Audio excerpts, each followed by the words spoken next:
6:02, good morning. I'm Jonathan Schaefer from the Superbook.com sports desk. Vols quarterback Hendon Hooker tore the ACL in his left knee during the fourth quarter of Saturday's loss to South Carolina. He will miss the remainder of the season. Joe Milton set to be the starter for the Vols for their final regular season game on Saturday at Vanderbilt. Speaking of Vanderbilt, they were fined $250,000 by the SEC after students stormed the field following the Commodores' win over Florida. The heavier fine, the result of it being the school's third violation of its competition policy. Its most recent offense was following a men's basketball win over Kentucky in 2016. To the NFL, Eagles edged the Colts 17-16, Commanders over the Texans 23-10. Sunday Night Football, Chiefs 30, Chargers 27. Patrick Mahomes found Travis Kelce for a 17-yard touchdown with 31 seconds remaining to get the win. Mahomes crossing pattern caught Kelce 10-yard line, 5-yard line, touchdown! Kansas City! Will Kelce do it to the Chargers again on a crossing pattern? And now Travis Kelce, a 17-yard touchdown reception to take the lead. Monday Night Football tonight, 49ers at the Cardinals. You can hear the game on 104.5 The Zone. Women's hoops over the weekend. UCLA defeated the Lady Vols 80-63. Nets over the Grizz 127-115. Coyotes at the Predators tonight, 7 o'clock puck drop. And the World Cup gets started in earnest today. First game this morning, England versus Iran at 7 a.m. For all your foundation repair and waterproofing needs, visit USSTN.com. Breaking news at once on your home for the Titans and the Vols. This is 104.5 The Zone.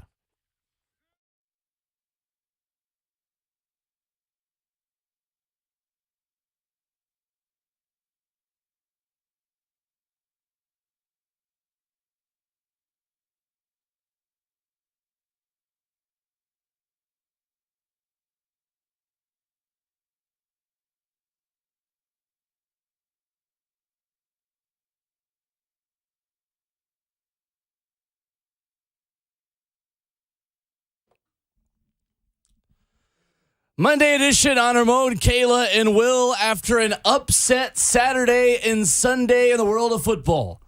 As Tennessee's playoff chances go south in South Carolina, we prepare for a short holiday week with lots to react to over the past 48 hours. Alongside Vol for Life, Ramon Foster, Kayla Anderson, and the best producer in the world, Jonathan Schaefer, making the show happen. The best producer in the world! I'm Will Bowling. 615-737-1045 is how you jump in. What a weekend. What a weekend it is. Well, what a weekend, man. Good morning, Kayla. What's up, swoosh? I'm a walking billboard right now. You really are. I like this. I like this hoodie, guy. We are all witnesses. Yeah. I just got to say, too, I'm taking ownership for Saturday. It was my fault the Vols lost. Well, you didn't play, and you're incapable of jinxing anything. Why are you taking ownership? I broke traditions, man. Listen, I wore absolutely no orange. I know. What's the point? Not a sweatshirt. You okay? Not a sweatshirt. No Crocs. No nothing this past week. And I was just like, Moan, it was my fault.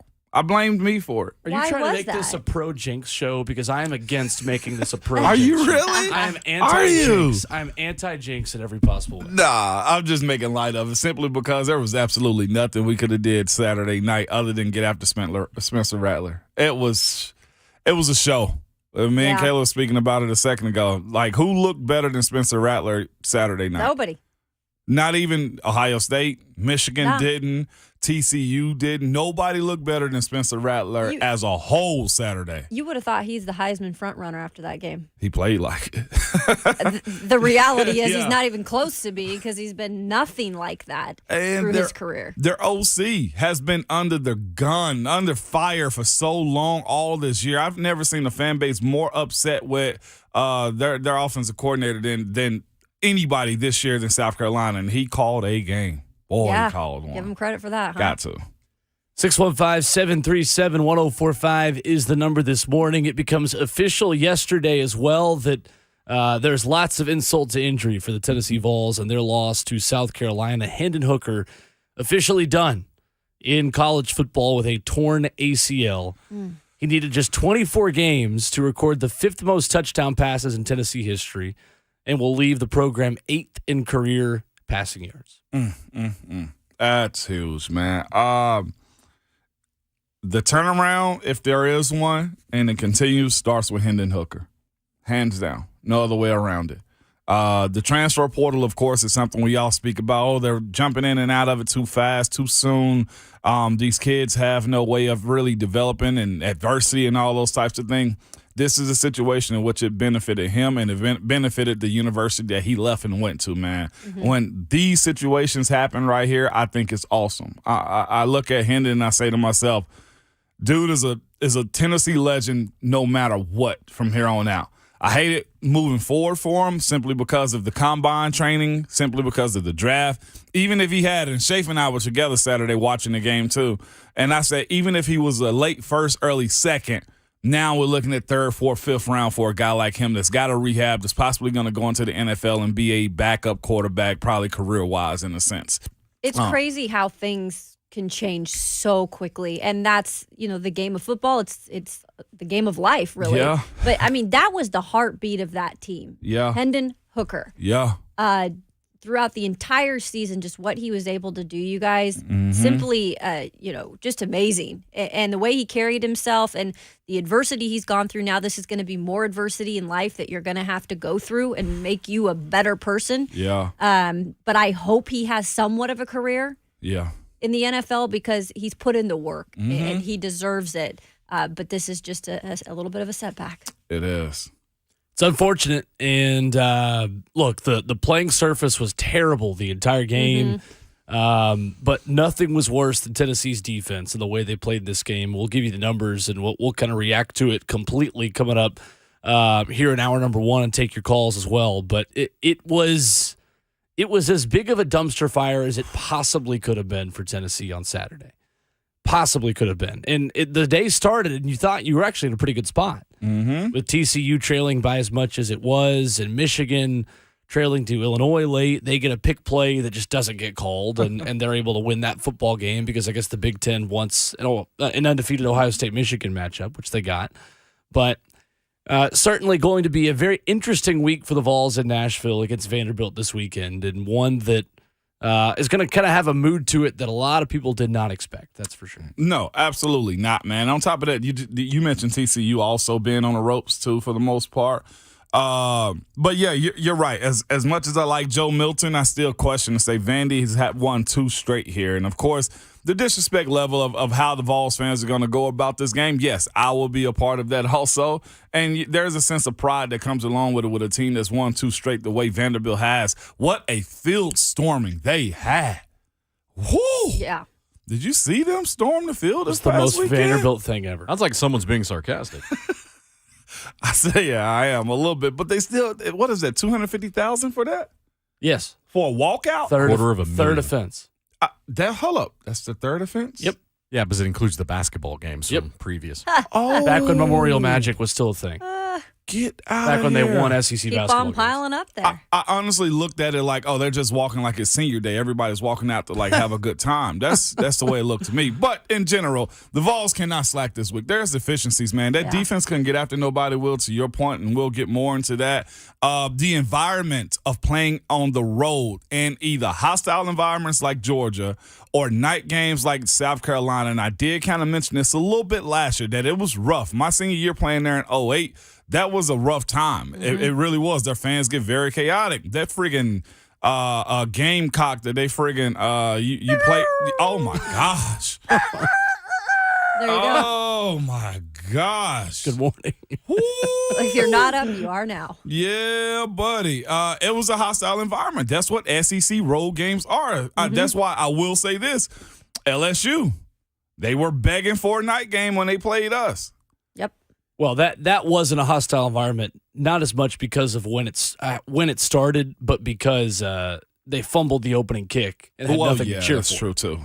I mean, even in a night game, LSU would not have had much to cheer for in that game if they start the game with muffing the opening kickoff like they did. But they also go beat Alabama in a night game. Of course. Yeah. You know what I'm saying? Like, I'm looking at It's a different team by that point, too. I mean, it's apples and oranges. It's apples and oranges, but of course, it's a conversation piece in the sense that, look, SEC night road games kind of mean a little bit more when it comes down to it. So, Yeah. If you start a game with 5 straight drives getting in the end zone. I mean, it's hard to stop that momentum, and it's hard to stop a crowd. I mean, the crowd's just going to get more riled up like it did. They had a perfect game plan. Yes. Period. Yep. They had a perfect game plan this weekend, and Tennessee played like crap. It was a piss poor performance by the Vols all the way around that too. We can't minimize that and just say it wasn't. I'm giving credit to South Carolina, but it was a bad showing by the Vols. Coming up this morning, Mike Wilson of the Knoxville News-Sentinel joins in on the conversation at 8:20. He was in Columbia, South Carolina on Saturday night. We get his thoughts on where Tennessee moves forward going up against Vanderbilt and possibly in the Sugar Bowl coming up to finish off this season. Plus, Andy Staples of The Athletic gives us the national college football perspective on Tennessee's defeat, but also the coaching carousel in the SEC and how Lane Kiffin's status at Auburn might have been impacted with a bad loss over the weekend. 615-737-1045, the number. What's up? Nah, I was just going to say, you know what I was thinking when I saw that Lane loss? Well, that Besides number one. It was like he was probably visiting Auburn this weekend, so he was busy. Apparently he said he quoted Michael Scott in a press conference. He was asked about his defensive coaches in some way, and he said, tastes like Splenda, gets you drunk like Scotch, which is what Michael Scott says after he's given his 2 weeks notice to Dunder Mifflin and is about to leave. Really? Yeah. But that's just Lane trolling like Lane does. Well, I think, hearing all the stuff that's going on at Auburn right now, and clearly there's no official word on anything, but Lane Kiffin is somebody I feel like has been given an offer. Yes. If you ask me, I feel like that has happened. And I feel like Ole Miss, this team, knows everything that's going on. I mean, how can they not read the headlines? And it's their head coach. And the Alabama game is the Alabama game, but this game they did not show up for. Right. Wow. So, lots to discuss today in the world of college football. Instead of a Friday 5, we give you a Monday 5 in the NFL and in college football. 615-737-1045. More coming up as we get started on the Monday edition on a short week on a Mode Kayla and Will, powered by All Four Seasons Garage Doors, 1045 The Zone.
Monday edition of Ramon, Kayla, and Will, powered by All Four Seasons Garage Doors on 104.5 The Zone. Lots to react to from a busy weekend.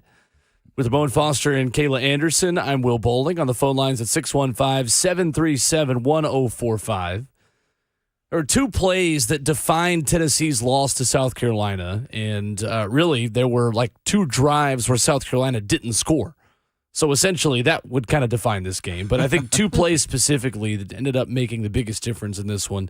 Ben McKee of GoVols 247 writing a good piece on that. We'll give you what that is coming up. But first, we go to the phone lines at 615-737-1045, where Shane in Cookeville leads us off. Good morning, Shane. What's up, Shane?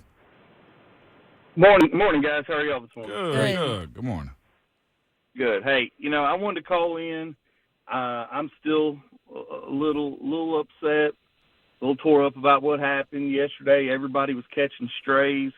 I was calling our defense. If our defense was a person, it was JG. I mean, everybody's catching strays. But look, I got two things that I'm absolutely tired of hearing. And the first thing is that we should be thankful we're ahead of schedule. No one thought we'd be here. I get it. That's all true. But that doesn't mean that we still can't be upset about losing to a team that was inferior to us, losing to a team that had no business sticking around with us. I know it's the league. I know it's every given Saturday and all that, but still, just because we're happy and thrilled to be 9-2, hopefully 10-2, doesn't mean that we can't be upset about a loss. And the second thing is, Kayla mentioned it earlier about Rattler looking like a Heisman contender. I feel like we say that every weekend, and I am absolutely tired of these bum quarterbacks having the game of their life against us. Everybody except for Will Levis, of course. But you've got the guys up, all three quarterbacks that played at Pittsburgh looking like Heisman contenders. Richardson looking like a Heisman contender. Rattler, who's been a bum all season, looking the way he has. It was a Shiano show Saturday, guys, and I don't know what the answer is. I don't know if Tim Banks has got to go. I know recruiting's going to help, but those are the two things that I'm tired of hearing about, and I appreciate y'all's thoughts. Y'all have a good day. Thank you, Shane. Appreciate the call. Shane, that's a Hall of Fame call right there. Yeah. It is for a lot of different reasons for me. Ownership of, look, the expectation is what it is. No excuse making. The fact that he said, look, I'm mad. I'm ticked off about it. I'm not okay with this. To me, that was a Hall of Fame call for a lot of different reasons. I will say this about that last part. As far as other teams' quarterback having Heisman-like nights, Tennessee's in a very, what do you want to call it, imbalanced like spot right now. To whereas you're used to being bad, so teams want to treat you like that. But then there's also the other fact of, okay, if you're really that good, then show me you're that good. Like, that's where we are right now. It's like, I don't believe you. Show me. And when you challenge Tennessee the way we got challenged this past weekend, this is what it looked like. Like a team like South Carolina that played you toe-to-toe better than almost anybody this season, if we're being honest. Georgia didn't even do this, in a sense. You know what I'm saying? And like, efficiently as they've worked, Tennessee's in a spot where you're going to have to prove it every single time. The other side of this, too, is, look, when you become the big dog, you got to fight off every single body every single week. Guys that on the D-line don't usually have a good game. Guess what they're going to do? Have a good game. Wide receivers have good game. Offensive coordinators have good. Satterfield, right? That's their OC is. He's on the verge of just catching the boot. I follow one of the South Carolina former players, and he is so fed up and tired of Satterfield, I almost muted him, Will, just to stop seeing it. You know what I'm saying? Like, that's how bad it was. But when you are, look, we don't know if you're that good or are you that bad still. This is what happens. It's inexcusable still, but yeah, to me, that's the way I look at it. I think it's disappointing just because we talked about at the beginning of the year, midway through, like we felt that this Tennessee team was well prepared for every game they were going into, not looking ahead at any point. Kind of, that was the thing about this team that was so steady. Yeah. It's just the consistency. They were able to come into games and take care of business. And then it just seemed to be after that Georgia game. Yeah. And rightfully, I mean, that's a tough game. We all know what Georgia looks like. We all know they're the number one team. You thought, okay, how do you get it back together? Missouri looked great. I mean, for the most part. Yep. and then to go back down. I think that's the disappointment, just seeing the inconsistency now at the end of the season. I think there's two parts to this. A, it's the fact that you lost another game on the road where you didn't appear to be prepared for the atmosphere you were going into, which has been an issue this season for Tennessee. It really was against Pittsburgh, too. We just didn't chalk it up to that early on. We just didn't know how good this Tennessee team was at that point. Right. And maybe it's unfair to throw that in there, but it's certainly true about Georgia and South Carolina. The second part is you did the hard part this season, and you still did not take advantage of beating the teams you're supposed to beat. It's the same problem you had in 2016. Yeah. You benefited from Florida being in year one of a head coach. You benefited from LSU being in year one of a head coach at the point when you played them. You know, you took advantage of those things, and you're still not going to end up where you feel like you should be because you didn't take care of the team you were supposed to. A bad South Carolina team. South Carolina's not a bad team, but this is a team that's still rebuilding. And you didn't take advantage, and you didn't do the easy part to get to the playoff. Your path to get to the playoff in the last 3 weeks of a season is not going to get easier than what it was this year. No. Nope. That's the problem. Yeah. Is that now if you want to get back to the playoff, Florida's going to be better. They know you now. Yeah. Florida's going to be a lot better. That's the main one, really. Florida's going to be better, and then the SEC schedule is going to change here in a couple of seasons. But I guarantee you, the next time we're talking about Tennessee as a playoff contender, the last 3 weeks of the schedule are not going to be easier than these last 3 weeks, and you blew it. Yeah. Yeah. The other part of it to me was this. Again, I got to give credit where credit is due when it comes down to it also. South Carolina took a little bit of what Georgia did and said, all right, we're gonna amplify this thing a little bit. They took an offense that had been on life support in South Carolina, and they got the ball out quick. They rhythm passed Tennessee all the way down the field. The rush, to me, I was looking for the adjustment as far as, look, you're not getting to Spencer Rattler, and we didn't. We didn't get to Stetson Bennett at all. Just one sack, right, Just on Rattler? One sack, one hit. Yeah, one hit. Yeah. They got the ball out quick, and there was no adjustment. I'm thinking to myself, why are we still playing man? Number 5, Haddon, Kamal Haddon. was getting hurt. Why are you putting him in man-to-man? And he kept trash talking after he would get worse. Oh, he won that. Oh, he absolutely won that. I almost said Saturday that people that are saying, oh, Tennessee fans shouldn't have talked all that. No, we're not doing that. No. The only people that should regret the trash talk they had were the players on the field who were trash talking as they were getting beat. Listen, it was bad. I'm thinking to myself, drop back in zone, let it play out. Like, the biggest thing was we couldn't get a rush because they was beating us so fast and man-to-man that Rattler could just deliver it, go and deliver. He was even looking at the sideline like with his eyes wide, and he's doing the hurry up finger gesture like, oh, I'm feeling it, let's go. That's because you couldn't get to him. He was comfortable. They slid right, slid left, put guys out in the flats, and then their wide receivers to me didn't look like A1 wide receivers, but the way they routed them up and sent them out and schemed up this Tennessee defense, anybody can win against that. Again, the recipe for business, no pressure on the quarterback, playing man-to-man with guys who aren't high pedigree enough to handle those situations, and offense that couldn't get the run game started early. Those 3 things happened in Georgia. Those 3 things happen at South Carolina, too. And on top of that, you hope that Tennessee misses on the deep balls. And that happened, too. And that happened, too. Happening against Georgia as well. Had a couple just hit his hands, too. Yeah. You did. Yeah. 615-737-1045 is the number if you want to jump in. We go to John in the Borough up next. Good morning, John. What's up, John? Good morning, everybody. Morning. All right. I'm going to give Tennessee a dose of reality. I can't use the word I used with Shafe because that'll get us all in trouble, and that's not what I'm here to do. Yeah, please don't do that. Yes. Look, here's the thing, guys. All weekend long, I saw things like, y'all need to fire Heupel. Y'all then found out Heupel's another Butch Jones. The team doesn't care anymore. I didn't see any of that. The team doesn't want to play. I saw it on Twitter, and Will, you and I both know Twitter's not real life, but you still see it. But the players aren't playing anymore, blah, blah, blah, blah, blah, blah. Somebody talked about some kind of locker room drama with Jeremy Banks and Hendon Hooker. I don't know. Here's the thing, guys. Tennessee massively outperformed this season, and that's something that every Tennessee fan should be really proud of. And it's okay to be upset that you got smacked by South Carolina. It's all right. But at the end of the day, Y'all got beat. You move on. You wait for next Saturday. You wait for your next game. All right? You got beat by a good team, by a good South Carolina team, led by a quarterback that everybody thought was going to be who Hendon Hooker has actually been this season. All right? So, Tennessee fans, stop whining. Stop complaining. All right? Nobody wants to hear it. You're not victims. Thanks, John.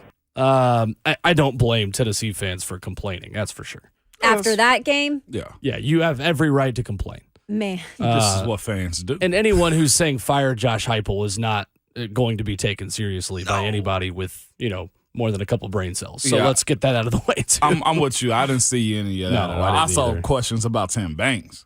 I saw that in the defense. And there should be. But even still, I say, the scheme to me should have went zone. Should have went heavy zone. Spencer Rattler with the ball in his hand, I don't think was a good player. As far as the quicker he got it out, the quicker plays that he had to make and the more confidence he got. You should have made Spencer Rattler hold on to the ball, and the rush wasn't there either. And if Banks was out, I did see where Banks did push back and said that was, of course, no locker room stuff. But who knows if we'll ever get the truth behind that. Yeah, and that's a bummer because that can kind of ruffle feathers if there's stuff inside of a locker room. Yeah. It can probably, Ramon, you can probably attest to this, it can probably filter out to the field a little in situations. So, again, we don't know that. But yeah, I don't know. He pushed back on it. Jeremy Banks did yesterday anyway. But who knows? If there was an issue, I guarantee you this. It's a non-issue now because nobody wants to see their teammate tear their ACL. Well, and it has to be because when you go to Nashville and you're going to have your fans pretty much filling that stadium, and you're coming off a loss like that and you don't get it done, now that there will be talk about Heupel after that. I can guarantee you that. I'm not saying that that's anything to take into consideration, but there will be talk if they lose to Vandy. Yeah, essentially the rumor is a situation developing between Jeremy Banks and Hendon Hooker, the reason why Jeremy Banks didn't play in this game. But as Wes Rucker noted on Twitter Saturday night, GoVols247, the media has not spoken to Jeremy Banks once in his Tennessee career. Wow. So I do not think that's going to change, and he will not be given the chance to defend or tell his story in the media because he's not trusted enough to talk to the media. That's not good. No. We'll see what they look like at the next level. Yeah. That's not going to work. If he plays at the next level. We'll see. The two plays that define this game for me, down 42-31, 3rd down and 20 for South Carolina from the Tennessee 45-yard line. At that point, you were in this game. Despite how poorly your defense had played, this until the 3rd and 20 in the second half felt like the Kentucky game last year in Lexington, where you're going back and forth, and you're thinking to yourself, all it's going to take is one turnover for Spencer Rattler to just become Spencer Rattler again, and you're good. And you didn't create enough pressure. You dropped back in quarters coverage on a 3rd down and 20, and you've got backup corners in the game. You've got a backup linebacker in the game in Aaron Beasley. I'm not singling out just one of those guys. The entire defense did not get the job done on that play. You rush 4, you keep it all in front of you, and you still get beat for 20 yards over the middle. At that point, it was, okay, so this is how this second half's going to go. Yep. This game's over. Yep. And at that point, South Carolina goes and scores. It ends up 49-31, and that's it. And then, obviously, Hendon Hooker's injury and fumble ended up defining this game, too, because at that point, with Hendon Hooker in the game, you're still thinking, all right, a turnover, this defense gets some confidence, and you never know what can happen. As soon as Hendon Hooker goes down hurt and fumbles the football in this game, giving South Carolina an opportunity to add quick points again, you knew it was completely wrapped up. And can I speak on that real quick, the field care? Just in the sense of when we spoke about last week with all Metro Nashville schools getting turf, like either you can have a real bad grass field or you can go get turf. We saw a guy tear his ACL on a natural grass field, too. If the fields are bad, and we know Metro school fields can be bad at times, well, let's take one of those issues away and get turf. And I know everybody. So for the pro-grass, natural grass, anti-turf folks, we just witnessed something right here this past weekend. It's all perspective. If it's going to tear sometimes, y'all, I'm sorry. Yeah. It's just going to happen, too. Was there any rain the night before or the day before? The field just crappy. It just was the field is not. If you look at that's disappointing. It is. And an SEC, in any college level, but an SEC college? Yeah. Or I don't get it. Yeah. You can't I have don't know that. how you get the checks from the SEC that Yeah. you get, and your field looks like a high school field Yeah. in a bad area of town. It looked terrible, and it was the whole night. It was. It's embarrassing, man. It was super soft. If you looked at the close up of the camera, you saw nothing but sand pits, dirt, and paint. Yeah. They paint over it to cover up for TV. And I was just like, yeah. In hindsight, for sure, you notice it. But even some of South Carolina players were getting injured from it, too. Yep. It was a sand field painted like grass. Yeah. Is essentially what it was. Disappointing. Yep. So for Titans anti-turf field people at the new stadium, if it's going to happen, y'all. Yep. And it's going to be the latest and greatest. Yeah. Yeah, but I don't worry about it with the new Titan Stadium, to go off that tangent, because by that point we have no idea what the NFL rule is. Yeah. And we have no idea what technology has That's advanced what I'm to saying. for turf. Yeah. I think the person that's concerned about the Titans' new stadium having turf is overreacting a bit to that. But that's a conversation for another day. I prefer grass, but I've seen this happen before, too. Yeah. 615-737-1045, the number. More of your phone calls when we come back. Jerry in Clarksville will lead us off on the other side as we react to a busy weekend and a difficult day for Tennessee and Columbia, South Carolina. More coming up on Ramon, Kayla, and Will, 1045 The Zone.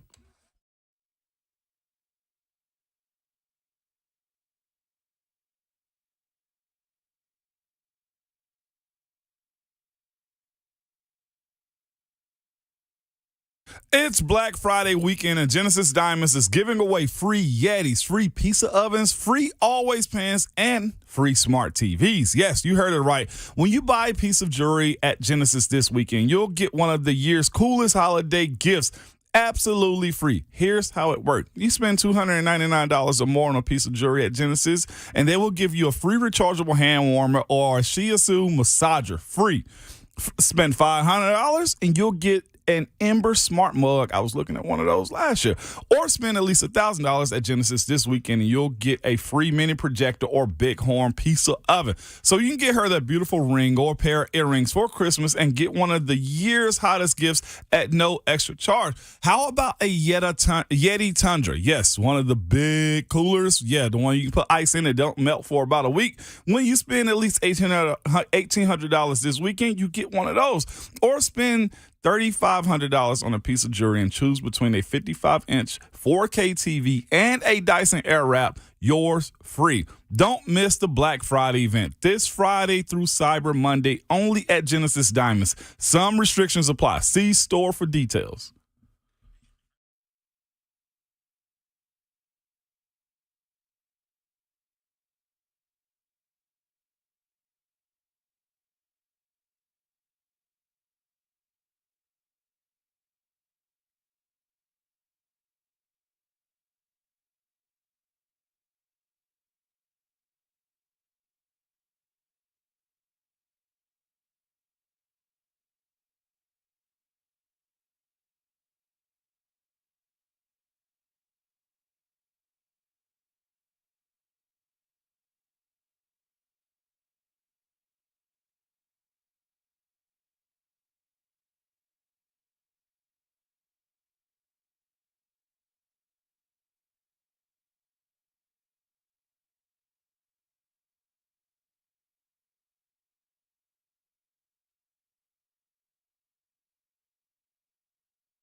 1045 The Zone's annual Toy Field Toy Drive presented by Hardee's to benefit Salvation Army's Forgotten Angels. That's coming up December 6th at Nissan Stadium. While you're out doing your holiday shopping, remember those in need this holiday season. Pick up a gift or toy and help us build a field of toys Tuesday, December 6th at Nissan Stadium.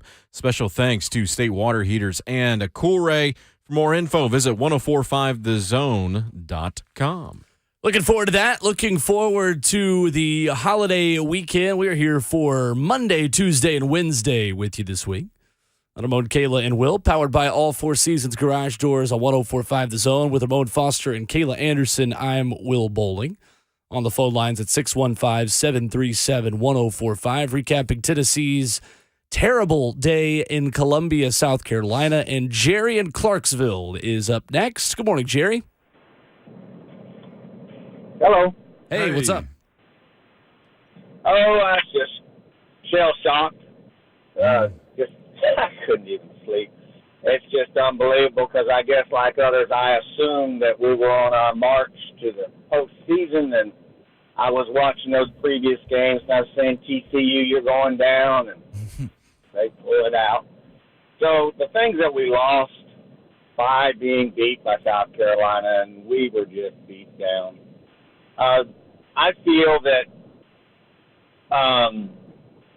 we were out-coached. The coach didn't make the adjustments. We scored plenty of points. Offense was not our issue. Our defense was our issue. We played against good coaches. They watched what Georgia did. They followed the game plan. Our people could have made adjustments along the way. I know we were thin on personnel, but as you've been saying on the program, that's what they do. That's what they get paid the big bucks for.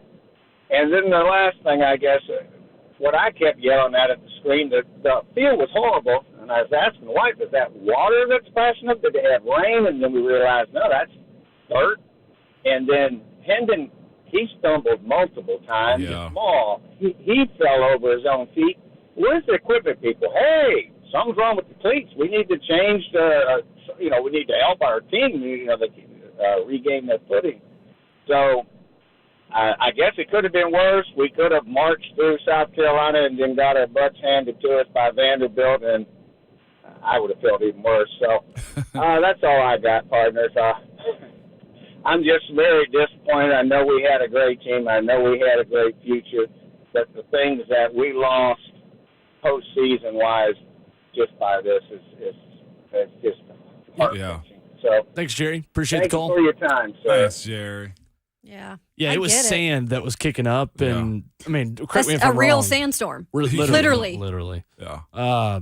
There's not really a cleat change that you could make, I imagine, that's going to make a big difference in a field that's that bad. No, it was way too soft.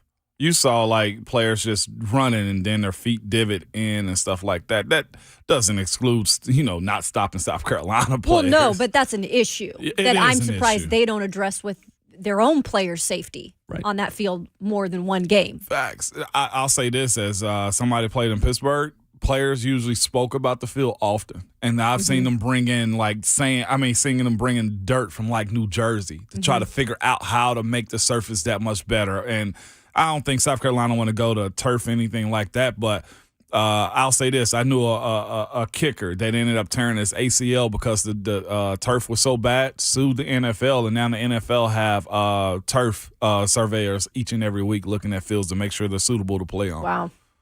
Yeah, it looked worse than, any field I can remember seeing in the past couple of years. Yeah. Tennessee had that bad field, in 2017? That was pretty rough. Mm-hmm. The year they had the 8-loss season for the first time in school history. That field was awful by the end of the year. But this was about as bad as it gets. Yeah. For sure. 615-737-1045, the number. Angel in Clarksville is up next this morning. Hello, Angel. What's up, Angel? What up, Ramon, Kayla, Will, and the best producer in the world, man? What's going What's on? up? Hey, we found a way to do it again in Tennessee, true Tennessee fashion, man. We found a way. But, a couple of things. All right, bye-bye to the playoffs. Yeah. That's fine. Nobody felt like we were supposed to be 9-1 when we was, so I'll take 9-2 when we are. You know what I'm saying? and didn't it feel like the committee was going to find a way to screw us out of it anyway? So we made it easy for them. There you go. You ain't got to worry about Tennessee, getting in there. But we are trending upwards, and we got a good coach, man. Like the last caller said, he didn't really make too many adjustments. Ain't gonna blame the field because they had to play on the same field we did, but it is what it is, man. We weren't ready. Right. But I will say the defense, it is what it is, man. They I'm not even gonna say they underachieved. They just played to their part. That's what it is, man. We got to get some more recruits in here and train them up. Like we'll come back. It's all good. Now Hendon gone, but when Hooker went down, I immediately felt like Rob Snyder in The Water Boy.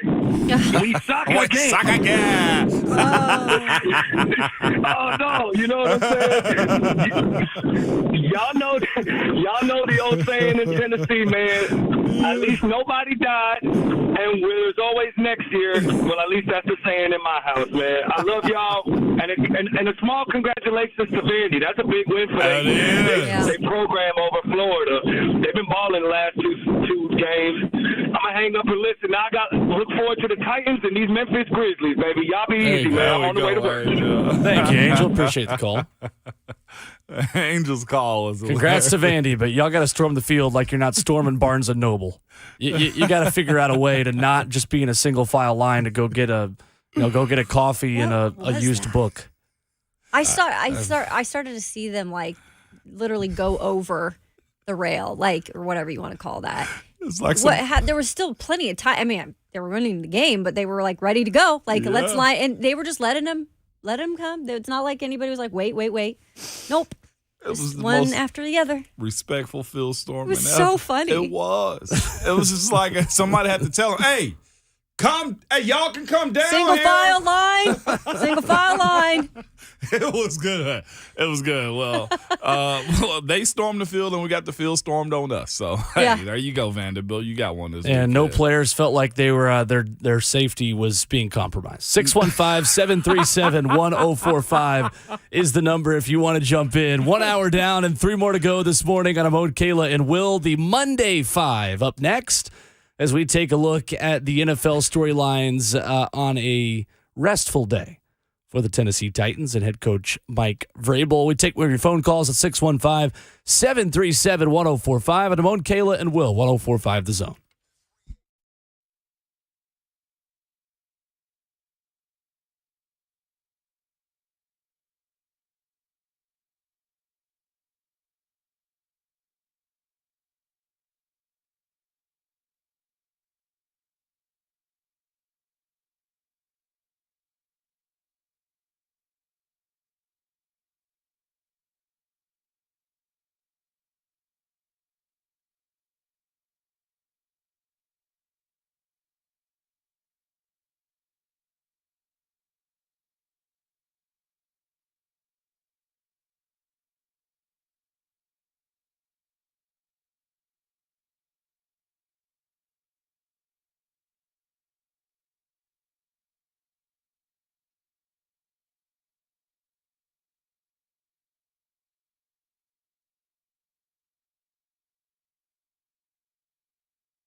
7:01, good morning. I'm Jonathan Schaefer from the Superbook.com sports desk. Vols quarterback Hendon Hooker tore the ACL in his left knee during the fourth quarter of Saturday's loss to South Carolina. He will miss the remainder of the season. Joe Milton set to be the starter for the Vols for their final regular season game Saturday at Vanderbilt. Speaking of Vanderbilt, they were fined $250,000 by the SEC after students stormed the field following the Commodores' win over Florida. The heavier fine, the result of it being the school's third violation.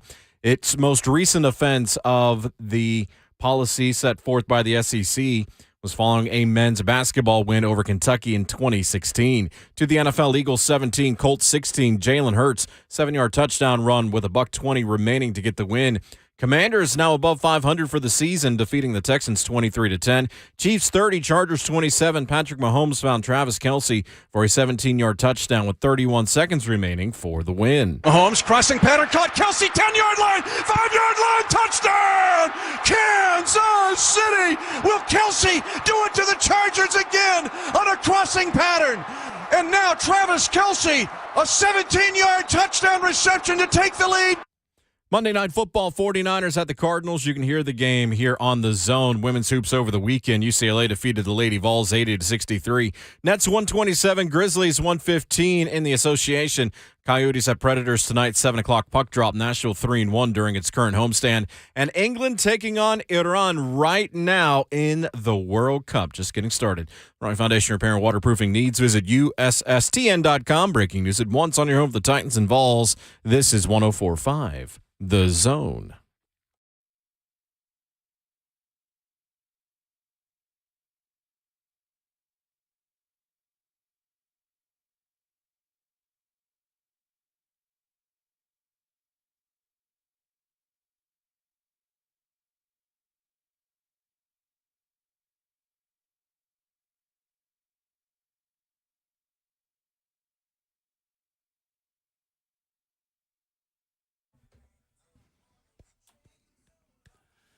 Hour number 2 off and running on Ramon, Kayla, and Will, powered by All Four Seasons Garage Doors on 104.5 The Zone. An off day for the Titans, but lots to discuss in the National Football League. The Friday Five becomes the Monday Five today. Coming up in a moment, Ramon Foster gives you his 5 biggest takeaways from the NFL weekend. We talk with Mike Wilson at 8:20. Andy Staples at 9:20, recapping a wild college football Saturday as well. With Ramon Foster and Kayla Anderson, I'm Will Bowling. We are Ramon, Kayla, and Will, powered by All Four Seasons Garage Doors. And, of course, the best producer in the world, Jonathan Schaefer, making the show happen behind the glass. The best producer in the world! Far away. Schaefer, we haven't heard from you much this morning. How are we? How was your weekend? Y'all are doing a great job. Oh, thank you. You're on vacation right now, man. It's either that we're doing a great job or not a great job, and we're going to have a conversation later. By the way, I heard that, homie. Yeah. No, I am working on stuff so that I can go on vacation. There you go. Smart man. You can't be mad on vacation. Can't be mad on vacation. 615-737-1045, the number. Before we get to the NFL headlines, we go to Dre in Hendersonville up next. Good morning, Dre. What's up, Dre? Hey, it's Jay. How's it going, guys? Good. Hey, good. How are you? Hey, just calling up. What's the deal with the field? I mean, everybody play on the same field out there in South Carolina. Yeah, no, it's go ahead. No, go ahead. I just wonder what you guys are thinking about the field. I mean, everybody play on the same one. It's kind of not a good. I guess first of all, I was watching the beginning of the game with a guy that's a big UT fan and hearing about the Georgia rematch, the neutral field, and I had to feed him like alcohol at halftime. That thing was a beatdown, serious beatdown. Jay, we never said the field was the reason why Tennessee lost. No, we said the field No, contributed to Hendon Hooker's injury. Yeah, I was just thinking as a Georgia fan and, the rain and everything else and how they took their foot off the gas. Just trying to – I heard it all before the game, but that was Hendon Hooker looked just like he did in the Georgia game in his face. The look on his face looked the exact same. He was spooked or something during that game.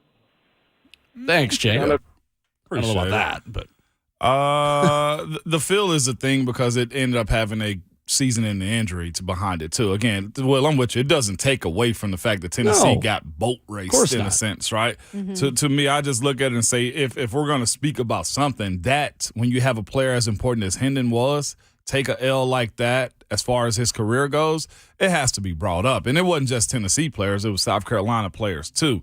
And, of course, all this is after the fact. Tennessee just simply got beat. Ain't no other way around that one, man. You take that one and you move on. Somebody tried to pull that to me on Twitter, too, and say, well, both teams play in the same field. What are you talking about? Why are you complaining about that? Like, show me where I said the field cost Tennessee the game. No. I'll wait. Bad play cost you're not going to be able to. I just think that that's something that needs to be talked about anyway with these college athletes. And you can't have a field that's put together better than it was with sand literally everywhere. It was literally. It doesn't matter if somebody got hurt or not. I still feel like take better care of a field. You're in the SEC on top of everything else. Yeah, like it was an issue, period. If you're going to fine Vanderbilt for students walking on the field and rushing the field because of player safety, when do we have the conversation about fining programs for not keeping their field up to a standard of playing SEC football? Have to. Because that, to me, has more of a direct correlation to player safety than a bunch of students running on the field. Yeah. It's at least equal. Yeah. I mean, nobody got hurt in the Tennessee-Alabama game or in this game after the game because fans rushed the field, but they got hurt because of the way the field looked. So, I mean, I think it's a conversation, and I think it certainly has zero impact on the outcome of this game, but it does hurt Hendon Hooker's career as a quarterback moving forward. Yeah, there's no doubt about it. Jay, just to reiterate, Tennessee got boat race. Also this, too. Also this. When it comes down, even with the Cowboys this past weekend, to us having this pearl clutching, just they're running the score up. Yeah, good. Okay. Somebody tweeted that at us, too. Yeah.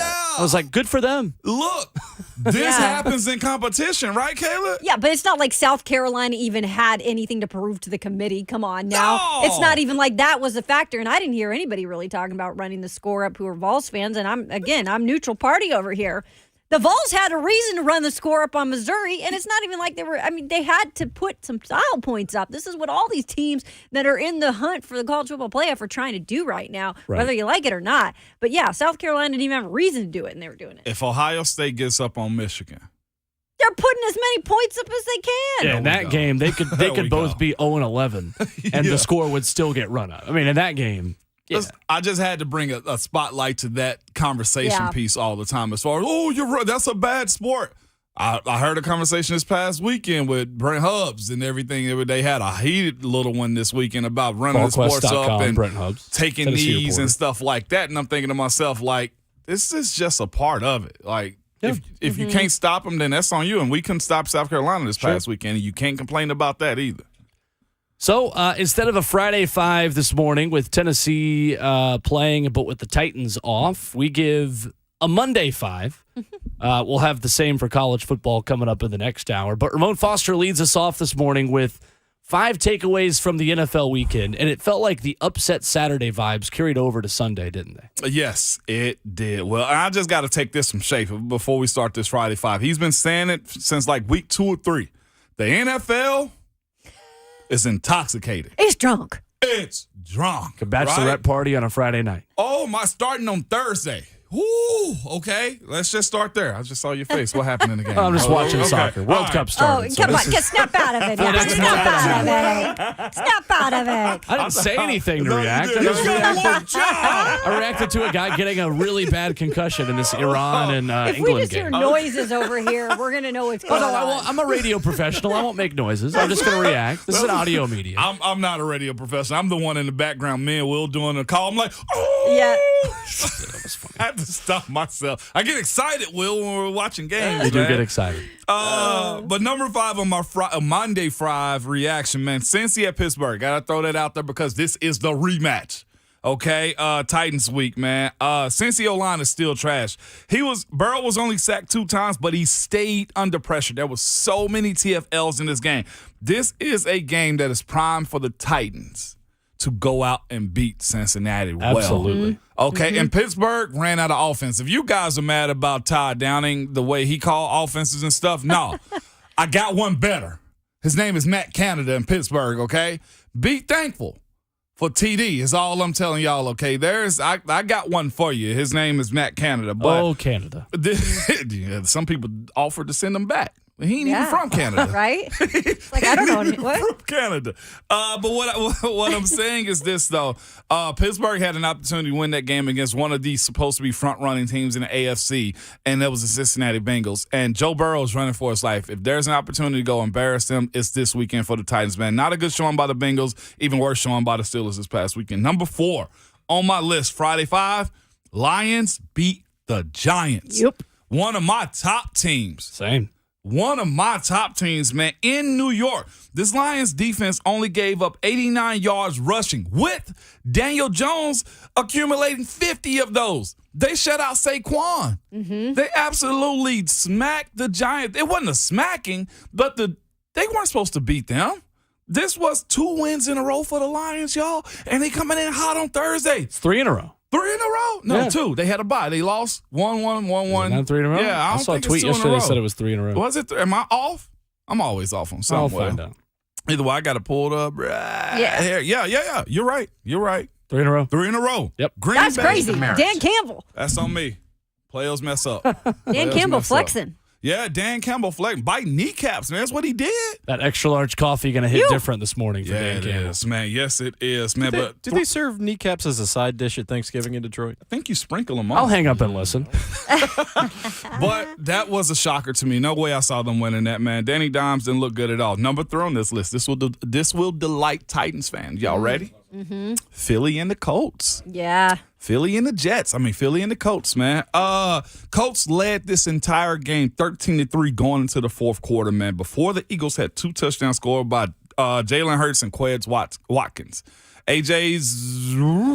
Despite AJ, a bad fumble by Is AJ he Brown. open? He wasn't open much, man. They are on his neck right now. He hadn't had a good 3 games in a row, I don't think, since he tweeted out about the Titans, whenever that was, man. Karma. But Philly and Colts, Jeff Saturday's finding a way to make away with this team right now. They are competing, man. Again, Matt Ryan's still Matt Ryan. he's cheeks. Yeah, he's summer cheeks out here for sure. He's sweat swampy cheeks out here.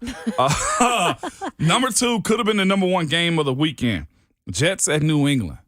The fashion in which it was won. I know, man. 10-3 game, won on a late fourth quarter punt return. 84 yards. Woo! Which is 82 more yards than the Jets had total yards in the second half. Dang. That's 2 total yards. Again, Kayla. Dang!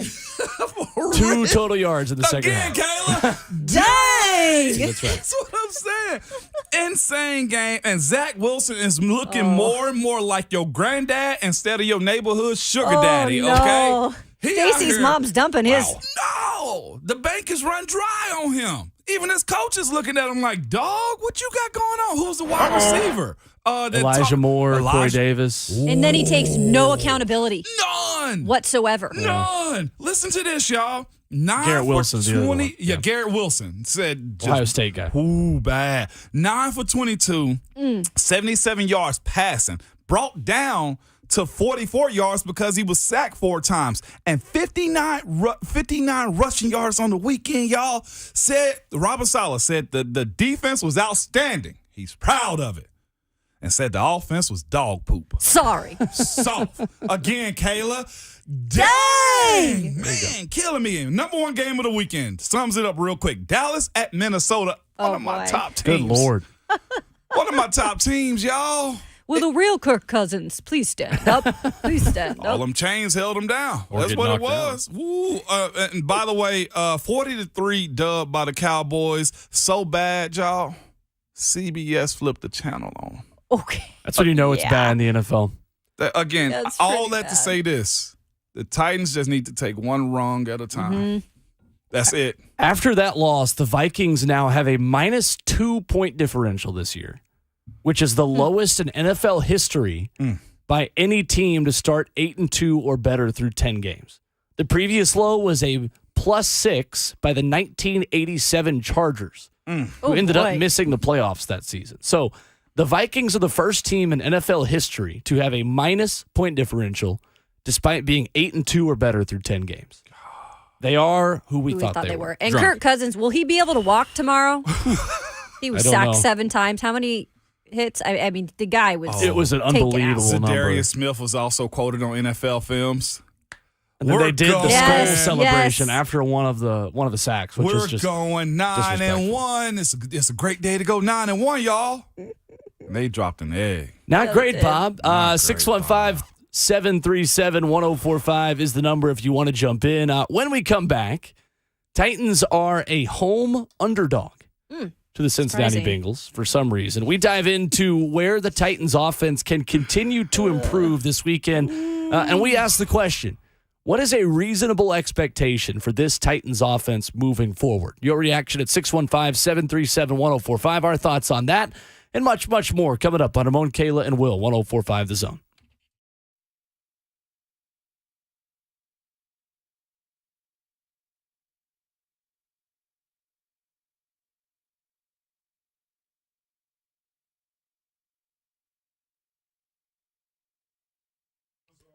Hey, it's Will. Is your heating system ready for the colder weather? Woke up this morning. It was in the 20s. Maybe you had that realization of, oh, no, it's getting this cold. It's freezing outside. And I've got to get this heating system checked to make sure that we don't have another sleepless night this cold. Well, Lee Company has been trusted since 1944, and they've got a great offer for you if you need your heating system to be a little bit more prepared for the colder weather. They're offering $1,250 off a new HVAC system or special financing for up to 60 months. This is a great deal. $1,250 off a new HVAC system. That's $1,250 in special financing. You can get either or here for up to 60 months. Visit leecompany.com/promotions for more information and trust their team of over 1,600 employees. They've got 950 vehicles in their fleet. 24/7 service. Lee Company is here to help your heating system as we get ready for colder weather. So get your offer of either $1,250 off a new HVAC system or special financing for up to 60 months. Their phone number is 615-567-1000. Online at leecompany.com. Lee Company, all you need.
Hour number 2, rocking and rolling on this Monday edition of Ramon, Kayla, and Will, powered by all 4 Seasons Garage Doors at 104.5 The Zone.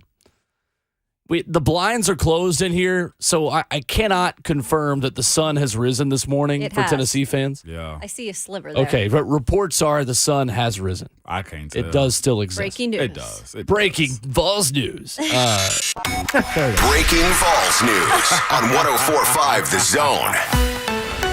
The sun is up, but if you're listening to the sound of my voice, you are alive this morning. Amen. Congratulations. But it wasn't a dream.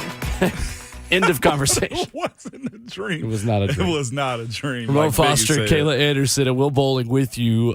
So the Friday 5 in the NFL, some interesting results that we'll spend some more time on as the show continues. But I wanted to ask the question for the Titans coming off of the mini bye and going into a revenge game on Sunday. And you know that is going to be the conversation all week. I know we only have 3 days of having conversations this week, but we would be spending 5 days on what happened last year. And Mike Vrabel hasn't even spoken to the media yet, and I'm sure he's already tired of getting questions about last year's game. But it's just going to happen the entire week. Oh. The question I want to pose is, what is a reasonable expectation for this Titans offense moving forward? Not only this weekend, but just in general. What do we expect out of this offense for the rest of this season after the output they had in Green Bay? Because I feel like if the Green Bay performance is the norm, this team has as high a ceiling as there is in the National Football League. But you're not always going to get 300-plus yards from Ryan Tannehill, and the balance that you had throwing the football and getting, I believe it was 12 different players involved in that game. So what is reasonable to expect from this Titans offense? I'd expect, as always, this goes without saying, consistently being able to run the ball. The effectiveness of it, of course, it's going to be 4 yards. It's going to be 3 yards. It's going to be a 12-yarder. That's what I'm looking for. And right now with Ryan Tannehill being able to have his wide receivers, to me, I say this, Will, the evolution, the reemergence of the play-action pass has to be a staple in this offense. It has to be. Now you got guys that you know can make plays for you. Chig, Hooper, having Traylon back. Bobby Tree's last game, to me, I thought was probably – we didn't mention him a whole lot, but he played just as big as role as almost anybody else in that game this past weekend. You had to count for Burks, right? There's another weapon now out 9 there. different players who had catches. Sorry, okay. I misspoke. That's still very good compared to the 0 a couple weeks later. No before, doubt. Excuse me. To me, Will, are you getting 350 for 400 yards a game offensively? I think at minimum we need about 320. You see what I'm saying? Like Tannehill's able to, if we're looking at Derek getting, or the run game, not even just Derek. We always mention the run game without Derek, but Tannehill can run. You also have Hilliard that can run. And just in general, this team has the ability to scheme up some stuff because of what Derek brings to you. 120 a game rushing. That's what I'm looking for at a minimum. You still got the Texans on your plate. You still got the Jags on your plate, too. You got the Jags twice. You see what I'm saying? 120 to 140 rushing. I think we need about 210 from Tannehill weekly. Yeah, I would say about that from Tannehill as well. And I think that that's achievable now that he does have those weapons back. He seems to be getting healthy with that ankle. I know it's not going to be 100% the whole season, but you know, he could eventually be a little more mobile down the stretch too with that healing. But I also feel like now it's achievable to be able to have some sort of an offensive performance in the second half, right? Yeah. So being able to carry it over, not just in the first half, but the second half, we're starting to see them break through a little bit. I think that's very encouraging. And then also, you're probably going to get Kyle Phillips back here soon. Yeah, for sure. And they did all of that this past weekend without Ben Jones, too. They did. That's a great point. I think for me, yeah, he will. It is extending drives long enough to complement your defense and understanding the flow of the game and when you've got to have points. Okay. I think that's all that I expect from this offense is the ability to complement the defense and pick them up when you need to and reward the defense for picking you up. And I think the perfect example of this was the 18-play drive the Titans had in Green Bay. Yeah.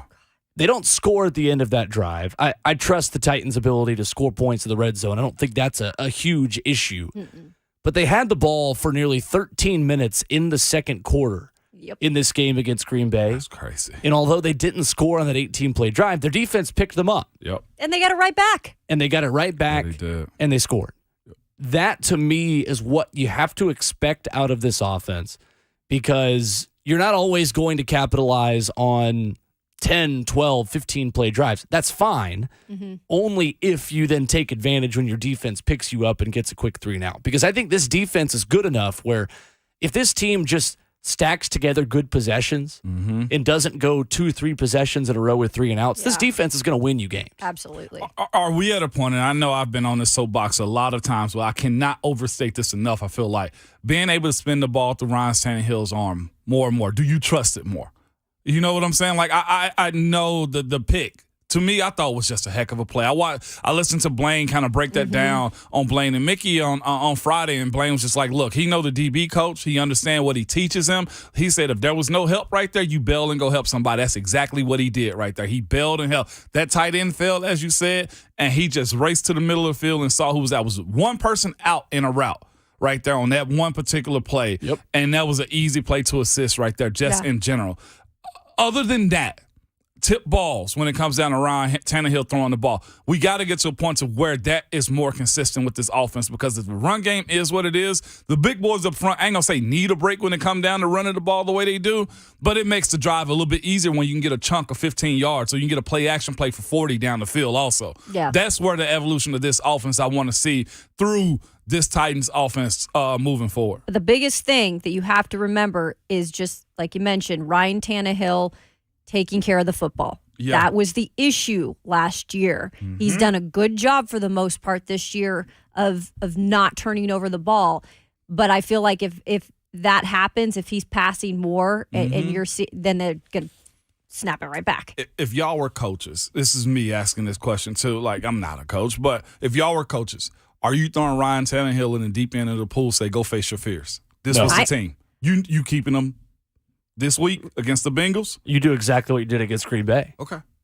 Because you had 400 yards against Green Bay. It's like, don't do too much. No, I mean, right? It's not broke, so why fix it? Yeah. Facts. Okay. And Derek's still Derek, even though he didn't have a 100-yard game. Yeah. I love how we say, he didn't have a 100-yard game. Oh, gosh. Crazy. Stop the wrong with press. Derek? Breaking Titans. All right. I think the other thing you've got to be is balanced in the passing game and continue to spread it out between your wide receivers and your tight ends. Yeah. Sure. Treylon Burks getting his 111-yard game, 7 catches. I don't expect Treylon Burks to continue that every single week. But because of that, you have to continue the explosive pass game as a group effort in this thing. Yep. 7 different players had a reception of at least 14 yards against Green Bay. That's big. That'll work. Yeah. I think if you have just 4 different players with a reception that long, you're going to be able to win a lot of football games and cruise to the division title again. But I think that's the thing that's got to be important here is as Chikakonkwo and Treylon Burks, move forward as weapons, they're going to attract more attention. Yes. And it's going to put more pressure on Austin Hooper and Robert Woods, I think, to continue to be that stabilizing force as pass catchers. Yeah. Also, go ahead. I was just saying, so far, I've seen that, especially out of Austin Hooper. Like, we kind of know who Robert Woods was coming in as a vet, but, like, Austin Hooper has kind of been up and down in terms of what we thought we might get out of him. Yep. And really, I've been super impressed the past few weeks from what he's doing. Just the effort when he makes the catch to get those extra few yards, the physicality he's playing with, and durability. I mean, you're seeing him not durability, but reliability. I mean, I feel like you can rely on him right now. Mm-hmm.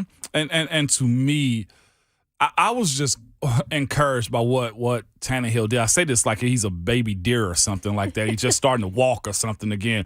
But the accuracy in which he threw in that Green Bay game, to me, I was just saying more. Like, he put the ball where only Hooper can get it, where only Chig can get it, where only Robert Woods can get it.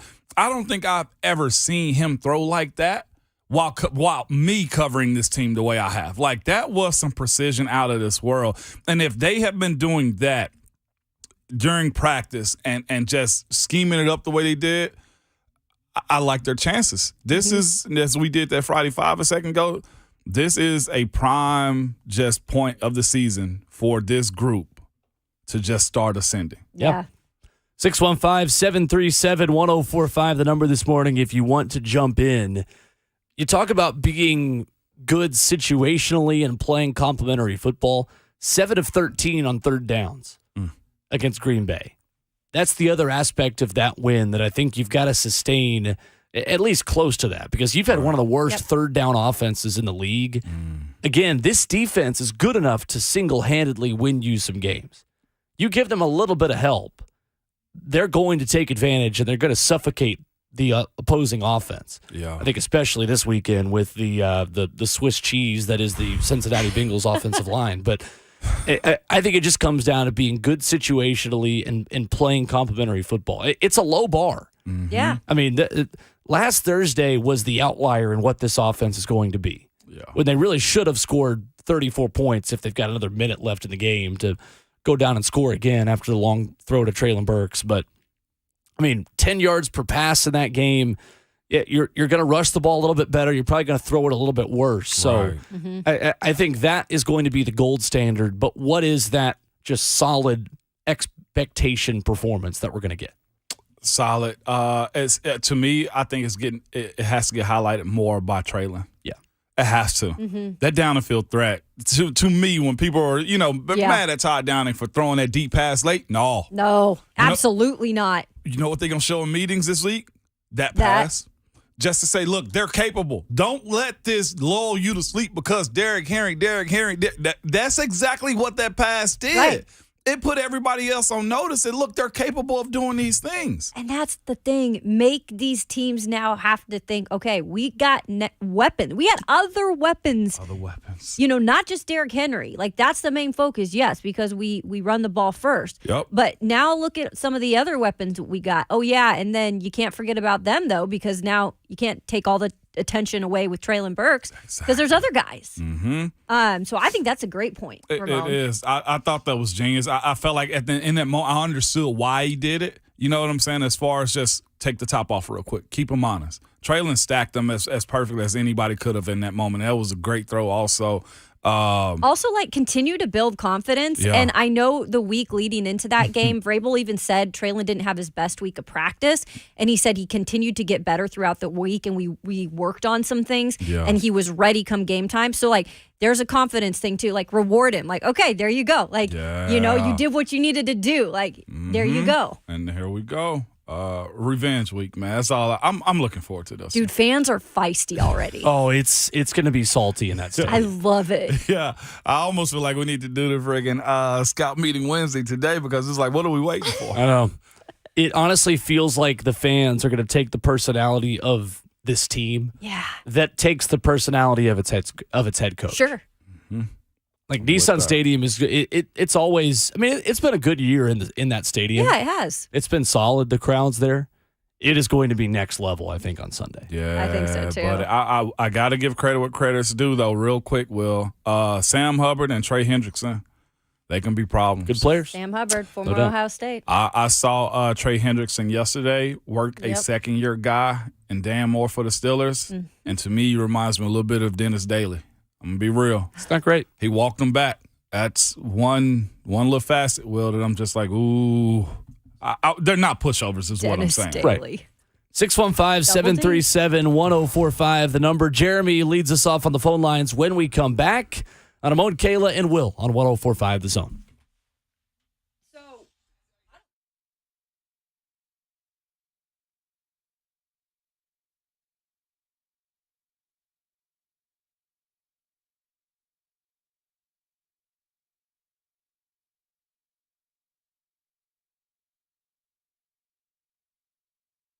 It's Ramon Foster for Craftsman on the Hill, one of Nashville's best bars around. It's located 3424 Lebanon Pike in Hermitage. And let me just tell you, one of the best menus around that take bar food to an all-new level, featuring their delicious smoked wings. If you think you've had smoked wing before, you've never had these just yet. And daily, since it's cold, listen to me, their smoked brisket chili is served every single day. So you can get off work, go grab your bowl of chili, have a cold brew, and sit back and watch a game. And I think Monday night night games tonight, where there's plenty of TVs to watch your favorite sport or your favorite sports team in general.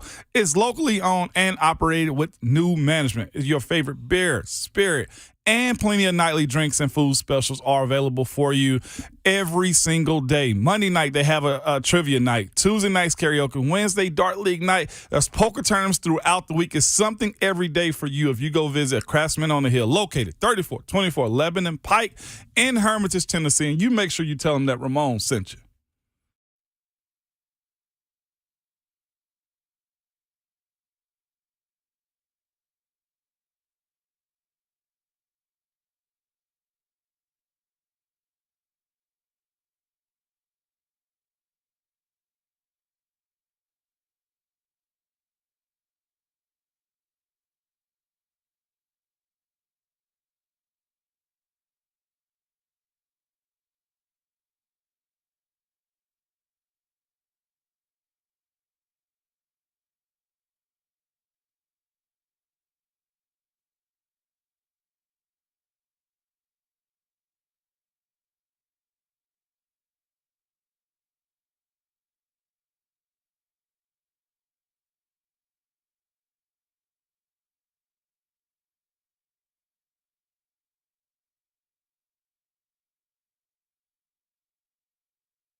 The inaugural Music City Hockey Classic is coming to Bridgestone Arena. We've got your chance to win tickets right now to see Northeastern University and Western Michigan Friday, November the 25th. That is this Friday, the day after Thanksgiving, for the Music City Hockey Classic in Bridgestone Arena. And caller number 5 right now will win a pair of tickets. It is the Northeastern University Huskies taking on the Western Michigan University Broncos Friday, November the 25th in Bridgestone Arena. 615-737-1045. Caller number 5 right now wins a pair of tickets to head to Bridgestone. A little bit of college hockey on Broadway on a Friday. Was that Hockey, Boston hockey. or Minnesota? College hockey. Boston. Boston? That was Boston. Boston. That was Boston. That's right. Okay. I don't know. It's just the accent that everyone says college hockey in. That's like a John Butchergross thing on Oh, yeah. Sports Center. Bucci. Okay. College hockey. Okay. Yep. 615-737-1045. I'm really bad at that. I just started sounding like Buck a little bit. I don't know what that was. Yeah, It's a I mixture think of everything. my Boston accent has a little bit of Buck Rising in it. Yeah. 615-737-1045 if you want to jump in. That's Buck. We'll be hearing that all week long because he's going to be watching soccer, so there'll be all sorts of accents. Oh, that's true. I'm not going to do a British accent right now. They're up 3-0. You sure? I'm positive. Okay. I'd love to hear it. I'm really bad at British accents. That's why he's not doing it. Okay. I know that I'm good at a lot of things. That is not one of them. I tried to bait them. By the way, you speaking did. of college hockey, too, like hockey in general for youth, I didn't understand how expensive it is. Oh, yeah. Every hockey parent I've ever spoke to, they pull out their pockets and just show me how empty they are. Yeah, my brother right. played his whole entire youth career. Is it different, like in the Northwest or like up north where it's more cold outside? Like, Well, if you do travel hockey, which is what most of these kids have to do to get to the level if they want to be competitive. yeah, You go everywhere. Like you travel everywhere within yeah. not only the region, but we went up to Canada a lot with my brother. Straight up. And he played the teams up in Canada. And think about that every weekend. Mm-hmm. You're staying in places. You're, on top of all the equipment and everything. Yeah. It's a lot. Yeah. So with hockey, it's new pads almost every other, or is it just because you outgrow them? More so like the sticks and Really? yeah, and Oh, wow. man, the equipment though. I can't tell you the amount of stories I walked in my brother's room about passed out. Get out of here. That equipment stinks more than any other equipment you will. It's disgusting. Running shoes. Let's just say that. Yeah. Oh, Trust you guys, me, I had some bad ones. right? But it just sits in a bag though. Yeah, right. So the hockey equipment is worse than what football shoulder pads Yes. are like? Are they really? Yes. Oh, man. Interesting. I know. I thought football crazy. I locker mean, rooms stink. No, this is a whole nother level. Moan, it's not even close. Yeah. ain't? It It really isn't. stank. Oh, teach Stank. me then. STANK. Stank. Stank on Stank. 615-737-1045, the number. We got a Jeremy up next on the phone lines. Good morning, Jeremy. What's up, Jeremy? Hey, good morning, guys. You guys were talking about the emphasis of what this game means coming up, and Yep. To me personally, this is a chance at some redemption to earn back some of the. Because I am wrongly noted as my discontent with Todd Downing, and if he wants to, start to turn the page and go in a different direction, this is the time to start doing it. Yeah. This game means a lot from what we saw last year, and another question I have for y'all is how come we haven't been using Hassan Haskins in the running game as much? They build him as being the heir apparent to Derrick Henry, and it's like, the development of all these other people like Kyle Phillips, even though he's been injured and stuff like that. Yeah. And, Okonkwo. Like, when are we going to get to see some of that, and, how important that would have been to kind of get him some of the carries at the first of the year to, get him into the mix to, because I know he's been playing special teams, but that's all I had to add to the conversation, guys. Hope y'all have a happy Thanksgiving, and I'll talk to y'all later. You too. You too. Appreciate the call. That's a fair question. I don't think you've needed to use him. I'm with you. I'm jumping on record by saying I think this kid gonna be special. No, he is, and I I think think so, they too. know that. I think they know And it I think too. he could be the heir apparent to Derrick Henry, but right now it's Derrick Henry's world still. And they're going to utilize him on special teams as much as they can because he is a good special teams player. Mm-hmm. I don't know if he needs to like a wide receiver maybe needs the reps as much as a running back I'm does, with you. right? Yeah. So I feel like he doesn't need to be worked in as much. Mm-hmm. But I would agree he's going to be, I think, a special player. I think you're saving wear and tear right now. And that's another point. I think that's what you're doing at that position. Why run him into the ground when, as you just said, you got Derek? Hassan Haskins, to me, boy, if JR has had some, John Robinson's had a couple bad drafts as far as the way we would grade them and say what players have done. I'm looking at Chig. I'm looking at Traylon. I'm looking at Hassan and saying, oh, my. And also MPF. Nicholas Petit-Frere. Yeah, I'm looking at those He's four. a starter all season. Yeah, you're right. We ain't even mentioned that As a a whole rookie. lot. Them four, I'm saying to myself, okay. Like, you got something to build on. To that point, they're shelving them. Mm-hmm. And for him to be that big on kickoff return and being efficient on kickoff return to show you his skill set, nobody really wants to do that job. I think you might see it more if he wasn't a special teams contributor. Mm-hmm. Like I imagine this coaching staff wants to keep things kind of simple for Hassan Haskins and let him master one thing before he steps into a different role. And you could argue that he has already mastered that one thing because he's a really good special teamer. Well, and here's something too. In the Big Ten at Michigan, he was a guy that was the heart and soul of his team. Right? Like a leader. So this is a guy in the future who could really emerge as that type of guy too. Just the way that he carried himself at Michigan. Like he was like that guy. So that's encouraging too to know you have the quality dude. I'll say this as far as this goes. I think it's important not to incorporate him too, because if he comes in and he does Derek-like things, you know what I'm saying? Like that really takes away from Derek in a sense. Not to saying that he can or he would or he will, but I think this is smart on Vrabel and his staff and say, nah, keep him on the back burner. He's a rookie. This is Derek's show. And Derek's still doing solid things. Yeah, He's breaking Derek records. is also still doing Derek things. Yeah, that's what I'm saying. Well, yeah, of course. Yeah, that's what I'm saying. Like every weekend, I feel like he's breaking some record. Yeah. 615-737-1045, the number. Much more reaction to the football weekend when we come back, including Kayla Anderson's Monday 5 on the biggest takeaways from the college football weekend. We continue the conversation with Mike Wilson at 8:20 for the Knoxville News Sentinel talking Vols. Halftime of the show already on the Monday edition of Ramon, Kayla, and Will, 104.5 The Zone.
7:59. Good morning. I'm Jonathan Schaefer from the Superbook.com Sports Desk.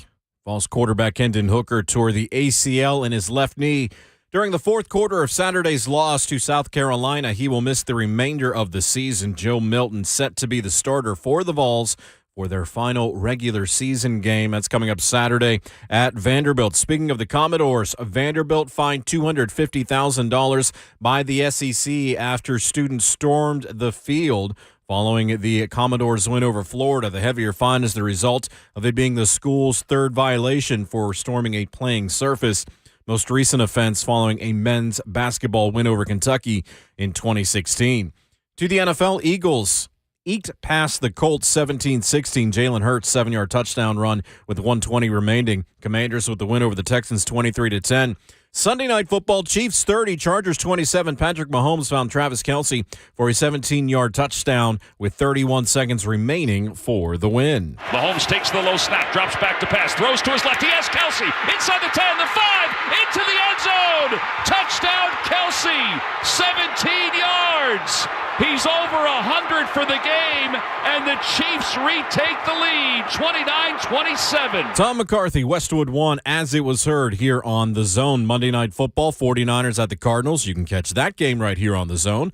Women's hoops, UCLA defeated the Lady Vols 80-63 to the Association. Nets 127, Grizzlies 115. Coyotes and Predators tonight, 7 o'clock puck drop. Nashville 3-1 during its current homestand. For all your foundation repair and waterproofing needs, visit USSTN.com. Breaking news at once on your home for the Titans and Vols. This is 104.5 The Zone.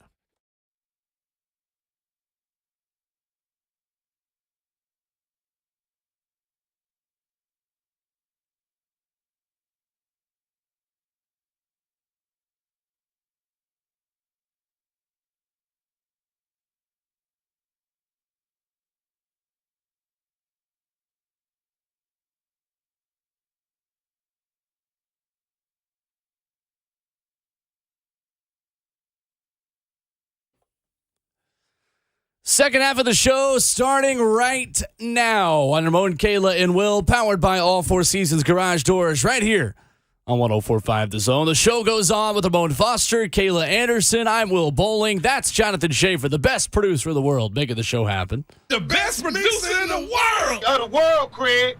The world. Of the world in which a cup is being played, the World Cup beginning this morning, or yesterday morning, I should say. This morning with a full slate of games. England leading Iran 3-0 early. 14 minutes of stoppage time in the first half of this game. That is the most I've ever seen. That's ridiculous. What does that 14 mean? minutes. Ridiculous. The time added on at the end of each half. When they for fall down stoppages. and hold their knee and they're not Easy. really hurt. Easy. Yeah, but somebody really did get It's banged up. because of That's a what I was looking for, bad Caleb. concussion. No, that's right. There was. There was And a he bad did show us concussion, that. and then they He tried did to make show the us guy, that. the manager was like pressuring him to stay in. Yeah, that ain't cool. And then he kicked one ball and immediately fell down to the ground.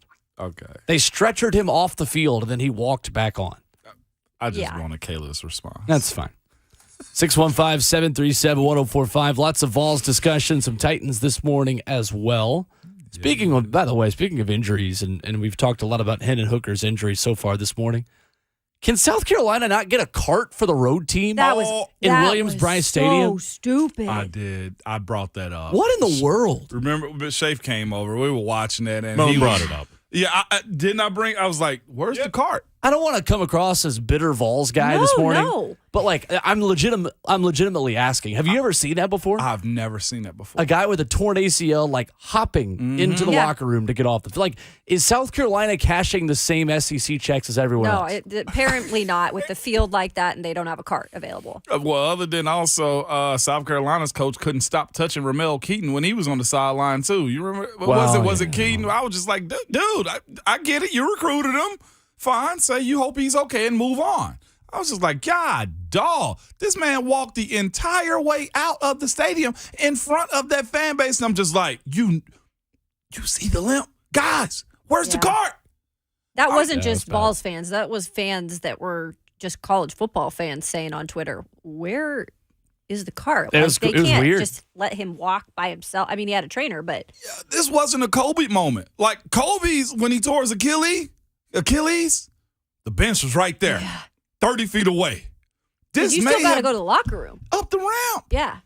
Right. Am I tripping, Kayla? No, I thought that was crazy. Who is cashing the checks in South Carolina? I actually am surprised. Did anybody ask about that? Like, I know it's an afterthought, but I now am very curious. I am too. It didn't make any sense. No. I mean, and you clearly, we knew that this was at least going to be an issue for Hendon Hooker that would at least end his season. Yeah. Like, because the way that non-contact injury looked, your brain goes to the worst case scenario, which ended up being exactly what it was, a torn ACL. But the best case scenario there is what? A hyperextended knee that's MCL, which is still going to end your season? Yeah. That was weird to me. Again, this is backlog. This is put in the piggy bank, okay, of things to do to another team when you get them back. You see what I'm saying? Like, this is sports to me. It's like, people don't forget that. I'm not saying that the Vols didn't say, no, he wants to walk. We don't know. But in all of that, though, I think it's proper when he's in the middle of the field for you to bring something out in a situation like that. Well, they didn't even bring out a card for their guys either. Right. No. I'm not saying that's absolving them not bringing one out for Hooker. I didn't see a card even for the other guys. Which is equally insane. Again, it's a problem just because it's a problem. Yeah, not because it's one team or the other. No. Yeah. 615-737-1045. Justin on Twitter says, at Ramon Kayla Will, stop talking about soccer. Okay, wait a second. It was literally Wait 10 a minutes. second. Justin, respectfully, no. 615-737-1045. Quit bitching. If you want to call in. Look, I think maybe we should take a tally of every time someone tells me that over the next, month and a half. We're going to have a lot of tallies. Listen, if you think that was talking about soccer, Anyway, 615-737-1045. Coach B is up next. Coach B! Good morning, Coach B. What's cracking, ladies and gentlemen? Hey. Look here. My voice is a little raspy from all the screaming Friday night, but hey, I'm going to get through it. So, look here, I have vowed myself for this week I will watch no other sports on TV except for the Titans game on Sunday. That's it's that serious to me. All my buddies and homies and homemates, man, look here. Hey, Tannehill better come through. Hey, we waiting, and we bringing smoke if he don't come through. So, look, man, we ain't asking this man to go out here and throw for 500, but we are asking him to go down here and at least give us a third of what he gave us in Green Bay and make better decisions from what he did last year. That's all we're asking. We ain't asking him to go out here and just, be Superman. You ain't got to be Superman, but at least give us Aquaman a little bit. You know what I'm saying? So, man, look here. Like for real, hey, if I hope and I pray to the good Lord above that the game come down to a last minute drive and he got to take us down the hill, because that would be the perfect redemption story. Yeah. I'm not wishing bad for him, but boy, let me tell you, if he lay a boo boo emoji, oh man, we on his throat. I'm telling you, we on his throat. Coach B. Hey, look here. Hey, last week y'all was looking for names for Stonehouse. Hey, man, just keep it simple and call that dude Brick, because he got a brick in his daggum shoe. So that's what I call him, Brick. All right, there it is. Thank you, Coach B. Appreciate said the he call. ain't watching no Thursday 11:30 game. Yeah. He not trying to see the 2 o'clock game. I'm with you. He don't want the late game. He don't even want the Egg Bowl on Friday. No. He wants Sunday football against the Bengals. He wants those Bengals. That's right. Coach B, I love y'all. I hate that. I hate saying Bengals too. I do too. It's like, it's not the Bengals. It's not the Bengals. The Bees. Bengals. Cincinnati. Bengals sound better. Skyline Chili's. Yeah. But he's right. If Ryan Tannehill doesn't just do some sort of, like, if he turns the ball over, if he loses that game for Titans fans, like, it's going back to the Tannehill narrative that was entering the year. Oh, yeah. No, and I hate that for him, too. So, Tannehill better be doing some meditation this week. That's right. That's what I'm saying. Coach B ain't letting up. Nope. So from one Monday 5 to the other, Ramon Foster gives his 5 NFL takeaways in the previous hour. Kayla Anderson's turn before we get to Mike Wilson coming up in the next segment in the world of college football. Okay, y'all ready? Let's do this. Yep. So we're going to start at number 5 in the SEC. And oh my goodness, Lane Kiffin, what's going on? Ole Miss falling to Arkansas 42-27. Lane Kiffin, rumors of him possibly going to Auburn, possibly a contract has already been offered to him. We don't know if that's true, but I will say this. They have lost the last 3 out of 4 games. This was a team that we didn't talk a ton about this year, but was in the mix all season long, was undefeated for a great amount of time. This is why I think the players know something's going on and why this could be Lane on a train over to Auburn. Just undisciplined football. 12 penalties for 116 yards for the Rebels on Saturday. 3 turnovers, guys. And despite Quinshon Judkins running for 214 yards and a touchdown, they had a total of 463 yards of offense. They couldn't get it done. And KJ Jefferson, back with the Hogs, was able to get the win over Ole Miss. So I think, signs point to maybe Lane on his way out. Interesting. Yeah. All right, number 4, TCU versus Baylor. You guys talked about this game earlier. A 1-point win for Coach Max Frog. Yes, he says frog, not frogs. Frog. Another comeback win for TCU, you guys, who last month overcame double-digit deficits in the second half against Oklahoma State and Kansas State. This has been a team that has played around, has not, reached the level of getting upset yet, but has been right there close to being upset. Now they're staying in the race for the college football playoff, guys. So that's just something to look out for. This is a team that I think everybody's waiting to see what happens for them to fall, but right now just not doing that. They're winning games. Griffin Kell kicked a 40-yard field goal to win that, and they have Iowa State up next. Yeah, so they've earned it. Yep. So you can just continue to see the trajectory of that team. Okay, I'm going to the Pac-12 where I'm from, and 2 future Big Ten teams, though, UCLA and USC traders. But That's how I really feel. Right? Yeah, don't get me Big Ten started on football. that. I could do a whole segment on that if you want me to do it. Yeah. So USC goes ahead, gets the win 48-45, guys. And the biggest thing that I take from this is not only is Caleb Williams now emerging as a possible Heisman favorite after this performance. 32 of 43, 470 through the air, 2 touchdowns, just 1 interception. But he did it in a game that was really important, and he kept USC's college football playoff hopes alive. So this is a 1-loss team. However, they do have Notre Dame coming up next. Notre Dame is playing much better football. And then they have that Pac-12 championship game. But they are ranked in the top 5 for the first time since 2017 and could represent the Pac-12 in the college football playoff. I think they probably feel pretty good right now. They're probably the team that benefited the most from Tennessee's loss. Yeah. USC at this point. I think so, with Oregon obviously having 2 losses now.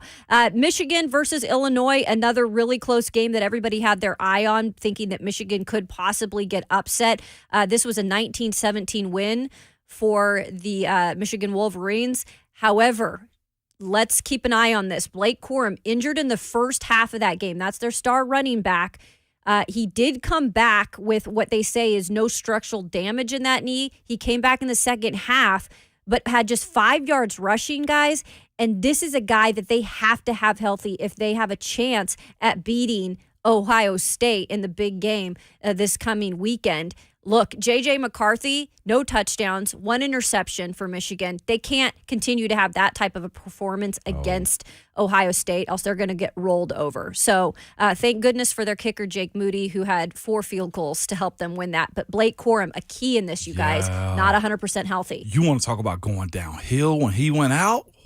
Yep. It was a different ball game. That's how much he means. And the number one that I just took away from this week, that it just shuffled everything. And yeah, I'm going to keep it right here in Tennessee, and that's Tennessee's loss to South Carolina 63-38. Guys, it really turned a lot of things in terms of the college football playoff hopes. Now they were in it, they had a chance, and now that completely is gone. And I still think they're a really good team. Mm-hmm. I still think that they could beat TCU. I think they could beat Michigan. I mean, it's really unfortunate that this happened because I still think they're a really good team. And we watched a lot of Tennessee this year. And we saw a lot of good things. And, unfortunately, you also lose Hendon Hooker, a Heisman favorite throughout the whole season. Just that game, I think a lot of the country was talking about it. Yeah, so for sure.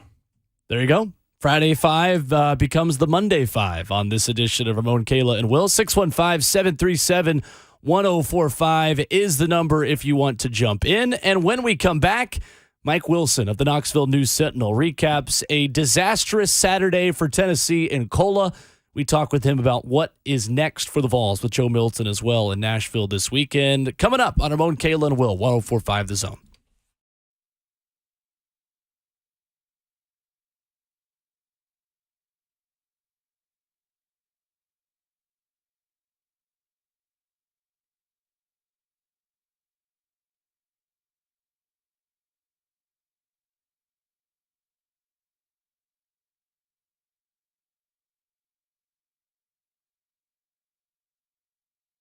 When it comes to large home repairs, a lot of the time we homeowners pretend we don't see the warning signs. We are afraid of what we're going to hear. This is especially true with waterproofing and foundation repair.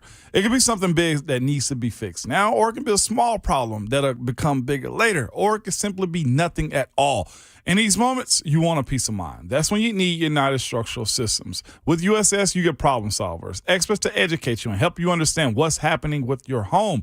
USS will provide an honest diagnosis and stand by their work and warranties. And USS is based right here in Middle Tennessee, and it's a member of our community. So when it comes to something as important as your home, USS is a company who cares and the company you can trust. USS serving Middle Tennessee, Southern Kentucky, and Northern Alabama. Find them online at USSTN.com or call them at 615-227-2275. We guarantee our best. Call USS.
Monday edition of Ramon, Kayla, and Will, powered by All Four Seasons Garage Doors on 104.5 The Zone. At Ramon, Kayla, Will on Twitter is where you can chime in on the conversation. With She Ramon won Foster some hardware and last Kayla night. Anderson, I'm Will Bowling. What's up? She won some hardware last night. Taylor? Miss Taylor Swift. Oh, what was last night? AMAs. Oh, American really? Music Ooh, Awards. it was. Yeah. Sure was. Yeah. Heck, I thought she won it for crashing the website for That too. ticket sales. Well, Justin on Twitter also said he would rather hear us talk Taylor Swift versus Ticketmaster than soccer, and said Wow. more people would rather hear that than soccer. Justin, you want to bet? Here you go, Chris. I'll take that bet. Oh, Justin, here you go. Shake it off, Justin. Shake it Shake off. it off. Deep breaths. Look at you. Look at you being a radio I'm a pro pro. there. We go to the Mark Spain Real Estate Hotline, check in with our friend Mike Wilson of the Knoxville News Sentinel this morning. What's going on, Mike? How are you? Doing well. Thank you guys for having me on. Well, specifically, thank you, Kayla, for having me on. Oh, you're welcome, Mike. You're welcome. Yeah, Mike's sending the text to us of like, oh, I really haven't been on the show in a while. You know, That's crazy. But we appreciate you thinking Might not highly. be on again after today. Depends how it we goes. appreciate you thinking highly enough of us to feel like you need to send a text to come back on, Mike. We appreciate it. Yeah. That's That's just dedication. how it is. If you want to get ratchet with us, just inbox us, man. Come on, man. It's open all days of the week. That's Good. Now I have multiple channels and to make sure that you guys have to hear my voice. I love it. Mike, what in the world happened on Saturday? I mean, this still feels like a fever dream in some ways, but it really did happen in Columbia for the Vols Saturday. Yeah, I mean, it was a combination of Spencer Rattler going full supernova for the first time really in his career, and Tennessee playing its worst game of the year, especially defensively, and that's really not the combination you can have. I mean, that's what leads to 63 points being scored on Tennessee by the Gamecocks. Yeah, just in general too. It's one thing that I think we learned whenever we were thinking about the Georgia game. On the road environments, night games in the SEC. I think we're starting to find out that actually does mean more, Mike. It does, and you know, you go back. I think that 2016 Tennessee loss at Williams-Brice was a night game as well. It's a sneaky hard place to play a game, I think, and I think maybe we all underestimated the fact that Tennessee hasn't been good on the road outside of that 11 o'clock local time kickoff in Baton Rouge. I mean, Pitt they struggled at, and that's not exactly a hostile environment. Obviously, we saw what happened at Georgia, and yeah, I mean, it kind of seems now like looking back at it, maybe we can see that Tennessee is just a little bit of a different team when they're on the road. Yeah, and when it comes down to the overall play calling of that game, man, offensively, what were some things you thought Tennessee should have or could have done better? I'll say this first and foremost: the pass protection up front has to get better when they're going on the silent count on the road. I thought that was number one, and just the overall passing game just didn't connect the way we needed it to. What else did you spot? I thought Tennessee could have, and I understand the scoreboard dictates some of this, but Yeah. I thought Tennessee was really hitting on the ground well. I mean, that first drive, they had a couple of very long runs. I thought they were going to be able to run the ball much more effectively than they did, but obviously when you're behind by 14 quite a bit early, that's going to dictate a little bit of that. But you saw inconsistencies maybe for the first time in a while. I mean, Jalen Hyatt wasn't himself. I think there were a couple drops there. There were just a couple plays that weren't quite on. I thought Hendon Hooker early was a little bit erratic, just behind on some throws, high on some throws. They didn't click. You didn't see them kind of make those plays. And you saw some similar issues at Georgia, just with not executing the downfield throws. But I actually, and this is kind of a wild one, but I thought South Carolina's secondary did probably the second best job on the Vols all season, just in terms of not allowing Tennessee's wide receivers to get downfield. Very few teams have been able to even try to do that, but I thought South Carolina did a pretty good job of it. Yeah, and you had mentioned Spencer Rattler. Look, at one point when he was at Oklahoma, this guy was a Heisman favorite to possibly win it. Clearly never lived up to that. I mean, this is a guy who came in with 9 interceptions, 8 touchdowns. Was it just a matter of him kind of getting hot and carrying that momentum throughout the whole game, or do you blame that more so strictly on the Tennessee Vols defense just collapsing? Yeah, that's a great one. I mean, Rattler had, I think it was 19 passing touchdowns in his last 18 games, 5 of which were against Western Carolina. And then he walks in and does that. I haven't seen a quarterback play that unconscious on a football field in a long time. Yeah. There were just some throws, like that back shoulder throw right before halftime into the corner of the end zone. Yep. I mean, it rose and fell. Everything he did was just incredible to watch. That's the player that people thought he was coming out of high school, that 5-star quarterback. But Tennessee's secondary is terrible. It's been a problem all season. We've known that, but wow. Tennessee's cornerbacks, every single one of them got beat at some point. Slaughter got beat deep. Turner's got beat deep. Hadn't got beat all game. Right. Charles came in for when Turner got hurt. He got beat on that touchdown I just referenced from Spencer Rattler. The whole unit just gets beat downfield. There's clearly a need for talent, more talent at that position group before Tennessee can really establish itself as a good defense. Well, then you look at this next game, and while nobody was even talking about, Tennessee Vanderbilt being a game that could possibly be close, and I'm not saying it's going to be, but this is now a backup quarterback in Joe Milton, who, by the way, if you're going to have a backup quarterback, probably one you want.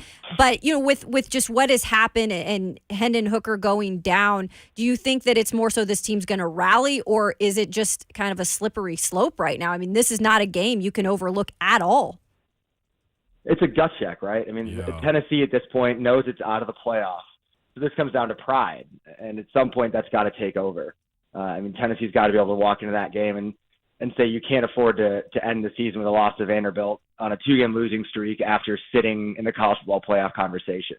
To me, it's going to say something about what the guys are made of on this roster. And, it's one loss, the South Carolina loss. Tennessee showed up time and time again this season.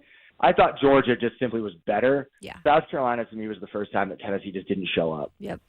They didn't show up, didn't play well. That was the first time you could say that about this team. I don't expect that to happen again because of the previous 10 games.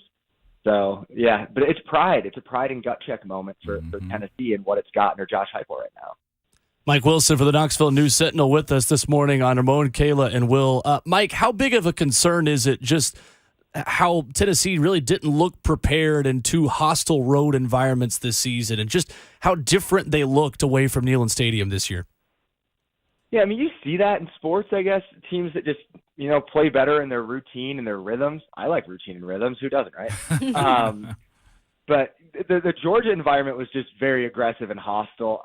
It seemed like Tennessee handled it a little bit better at South Carolina. You didn't see 6 false starts, I guess would be the one. There were still some detrimental penalties, but Williams-Brice was tough. That press box was shaking on Saturday. That's how loud it got there for sure. But yeah, Tennessee didn't seem to thrive on the road. Again, I guess that LSU 40-13 win, impressive, no doubt, but that 11 o'clock kind of sleepy kickoff time might have had more of an effect than we could have realized at the time, just on what Tennessee's character looks like on the road and the way that they elevated in those moments. Mike, how much confidence do you feel like this Tennessee team has in Joe Milton to lead them into Saturday and also into a bowl game, probably against a pretty good opponent? Yeah, I think what Kayla said was really accurate. If you're going to have a backup, this is the backup you want. It's a guy with a lot of starting experience, guy with the arm that's tantalized coaches and scouts for a long time. He's big, athletic, can get a lot of things done on the field. And yeah, so when you're talking about having to go to a backup, you're not having to go to a freshman with no playing experience. You're not going to a second-year guy who's played in mop-up duty only. It's about as good as it gets in terms of a backup. So, yeah, I think there's got to be a high degree of confidence. You saw him come in and make some good throws late at South Carolina. I thought that Tillman touchdown was great on both ends. But, yeah, that's not a bad situation you're falling into, even though it's obviously a brutal situation for Tennessee with Hendon Hooker going down like that. Yeah, Mike, the question I have, too, is the secondary aspect of it, too, as far as, moving forward after the end of the season. How much grace is going to be given to a guy to trying to get some of these higher-ranked cornerbacks in this defense and try to make a change as far as defending the way teams attack this defense for the Vols? Yeah, Tennessee doesn't have a shutdown corner, period. A lot of good teams are going to have at least one. Maybe teams pick on the other guy. At a point, it has to be noted that Tennessee just doesn't have dudes there. And obviously we know how many players left the program when Jeremy Pruitt was fired, but that wasn't a position that got hit heavily. Kamal Haddon was a guy that was kind of an Auburn cast off. Brandon Turnage was a Georgia, Alabama cast off. Good choices to take flyers on those guys. And they've had moments, but man, the interesting twist this season, Tennessee fans despised Warren Burrell at the start of the year, specifically because of how he played in the Music City Bowl last year. I think a lot of people would love to see Warren Burrell on the field right now. No doubt. Underestimated how good I think Warren Burrell was. And I think we've all found out, too, how truly good Alontae Taylor was. And we're seeing him obviously do it in the NFL now, but underestimated maybe how good he was because he was clearly patching up a lot of issues in that secondary. Mike, I have to ask, man, because it was out there, this Jeremy Banks situation. Why is a player left behind, whether it be locker room, whether it be class, whether it be anything? What have you heard about this situation? I mean, the line was unavailable, right? That's what was said. Yeah, it just sounds like some weird stuff was going on. And obviously Jeremy Banks has had some stuff in the past. We know he's an aggressive personality, the way he plays, just the way he approaches business, which is an upside at inside linebacker most of the time. But I guess that can get the best of you at points too. And yeah, it's strange. I mean, to me, the whole situation, I know there's a lot of wild kind of stuff out there, but it's just strange to me that something, whatever it is, conflict-wise, comes up with 2 games left in the regular season.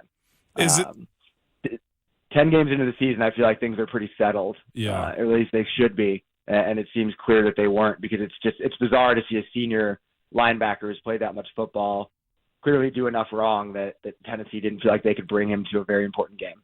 As far as coaching goes, do you think some coaches would have said, screw it, bring him anyway? Or do you look at him and say, as far as Heupel and his tenure and respect go, he had to make this move? I mean, that's probably a Josh Heupel question, not a Mike Wilson question. Come on, Mike! Give me the hard answer, Mike! No, I think in any case, there's a sliding scale of grace with it, right? Yeah. There's kind of here's how far you can push the line.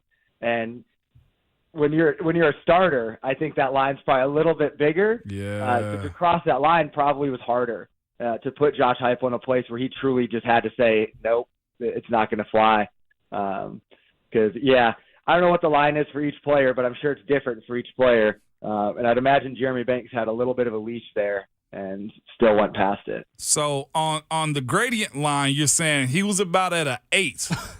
About messing around and find it out. And he found out at a level 8 also. Is that what you're telling us? He did find out, it seems like. And I can't imagine being a defensive player, and a key defensive player at that, having to sit at home and watch that game the other night. Yeah, that would not be fun. That, on the level of punishment, that's pretty high. Yeah.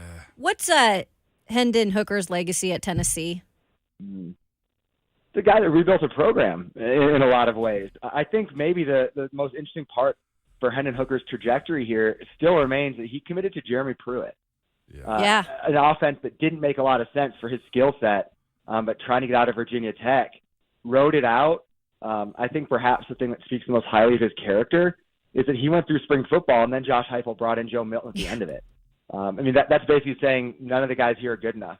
I'm bringing in someone else to see if he can do it, and rode through it all. But what we saw was Hendon Hooker and Josh Heupel become a perfect pair. Yep. And he rode with the program through some tough stuff and really obviously put it back on some solid footing and back on a trajectory that hasn't been on in a while. So I don't think he's a guy Tennessee fans are going to forget for a long time because, I mean, he put this program back in a different place, in a place really it hadn't been in 25 years, around 25 years. And that's hard to understate, especially for someone who did that in basically, 18 months, 20 months of being in Knoxville. I imagine he's going to be a beloved figure for a really long time.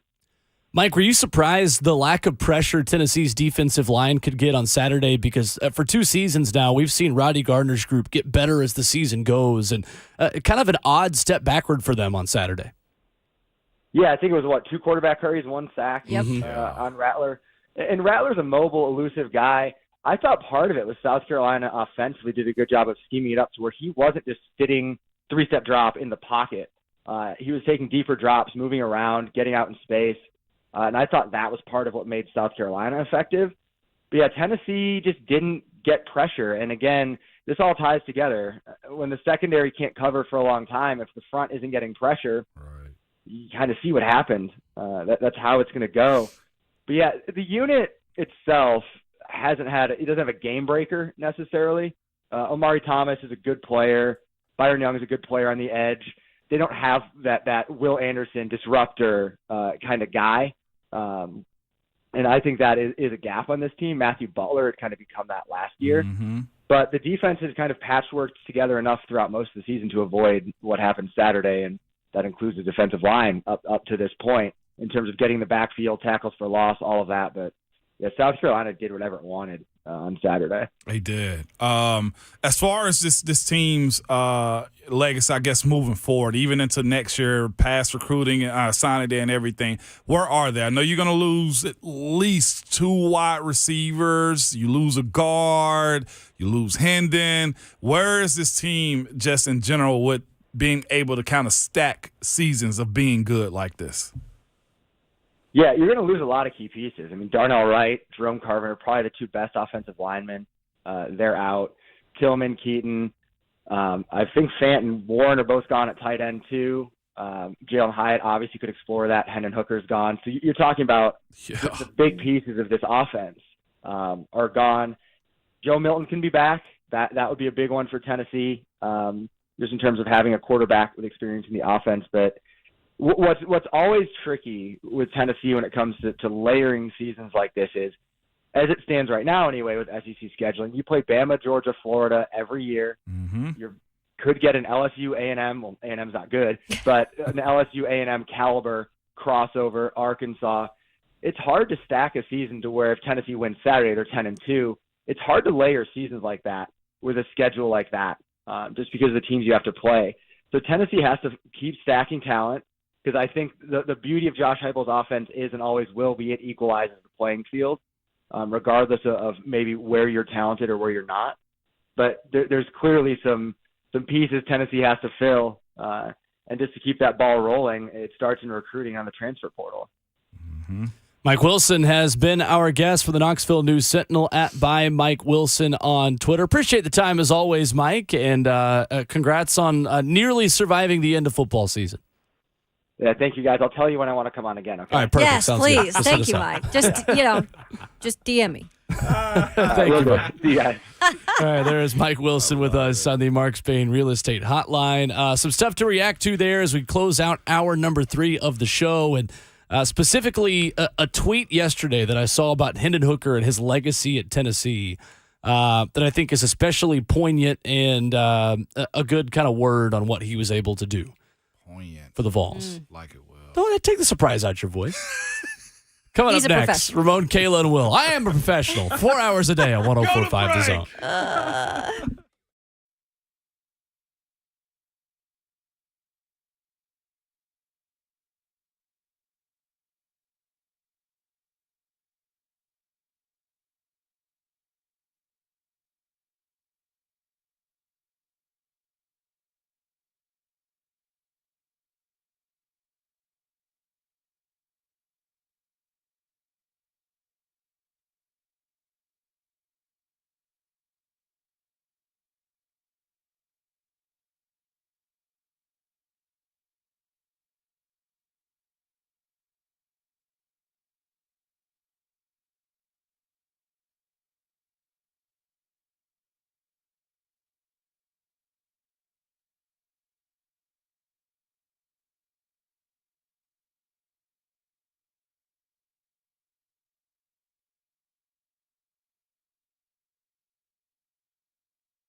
It's Ramon, Kayla, and Will, powered by All Four Seasons Garage Doors on 104.5 The Zone.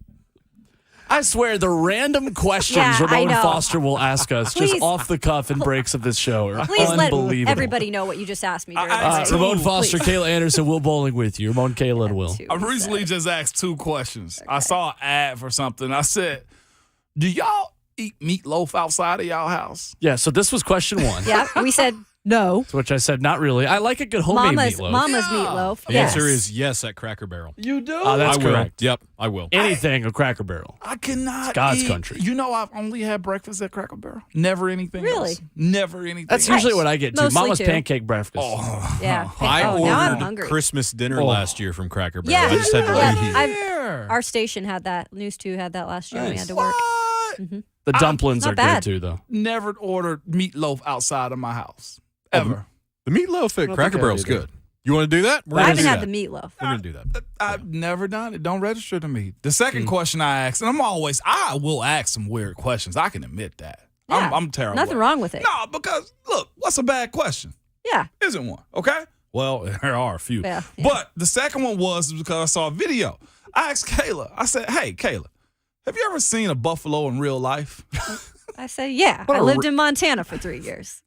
In real life. It's just like a thing that happened. And then you explained why you asked that. Well, they were on the safari trail. This Who's family they? was. Okay. This family was on a safari trail on Instagram, and this kid, and Shake was screaming as we're coming at you, don't do that.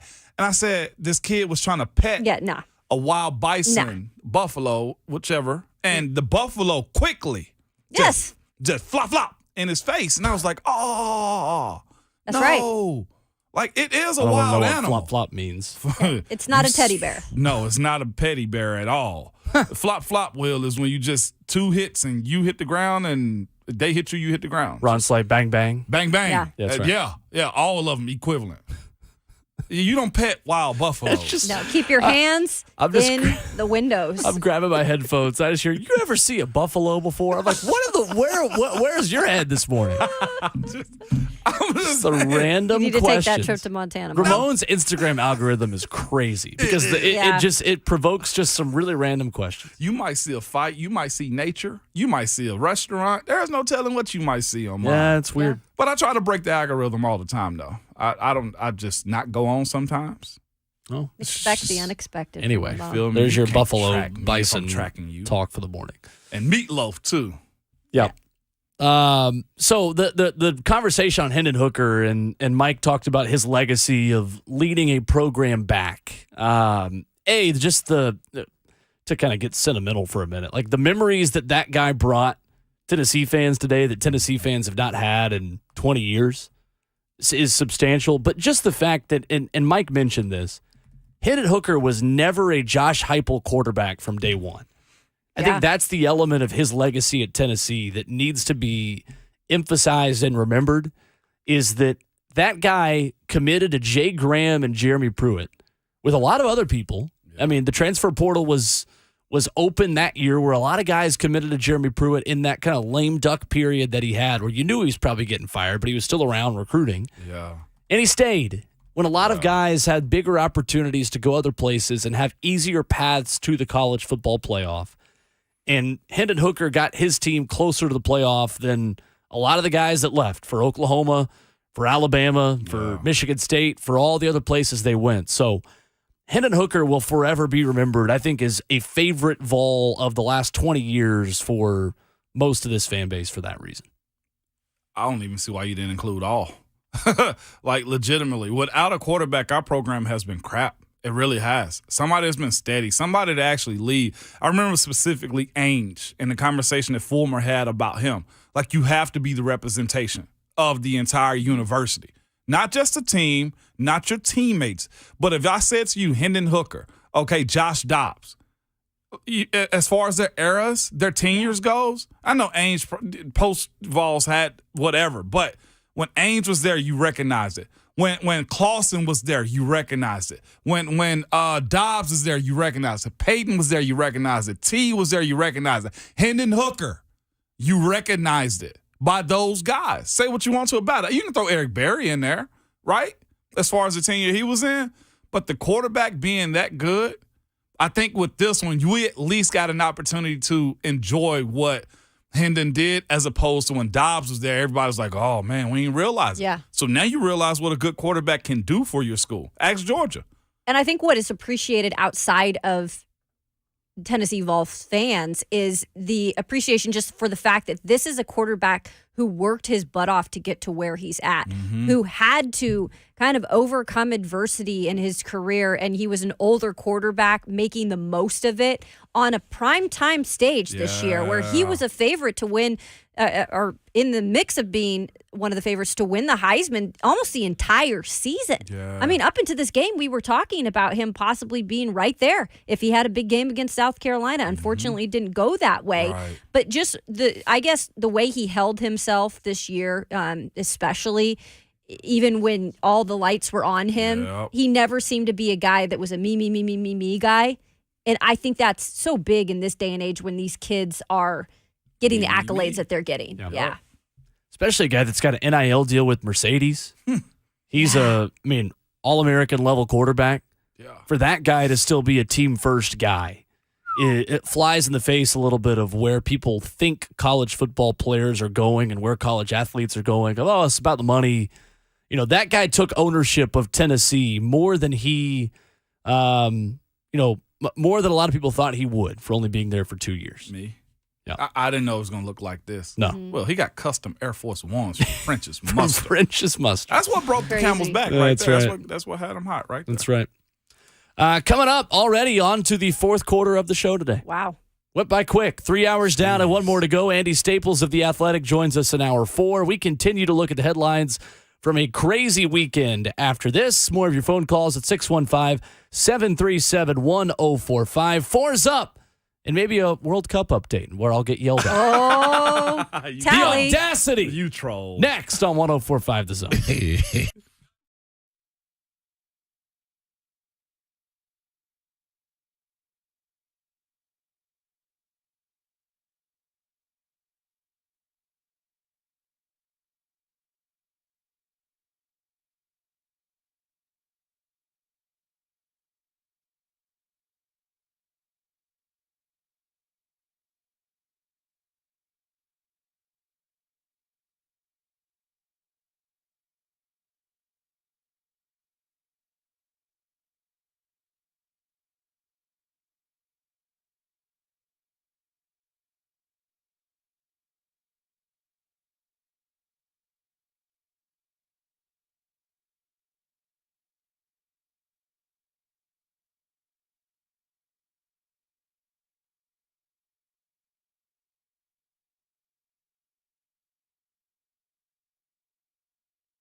9:02, good morning. I'm Jonathan Schaefer from the Superbook.com Sports Desk.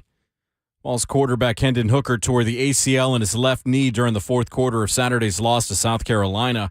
He will miss the remainder of the season. Joe Milton set to be the starter for the Vols for their final regular season game coming up Saturday at Vanderbilt. Speaking of the Commodores, Vanderbilt fined $250,000 by the SEC after students stormed the field following the Commodores' win over Florida. The heavier fine, the result of it being the school's third violation of storming a playing surface. Most recent offense was following a men's basketball win over Kentucky in 2016. NFL, Eagles 17, Colts 16. Jalen Hurts, 7-yard TD run with 1:20 remaining to get the victory.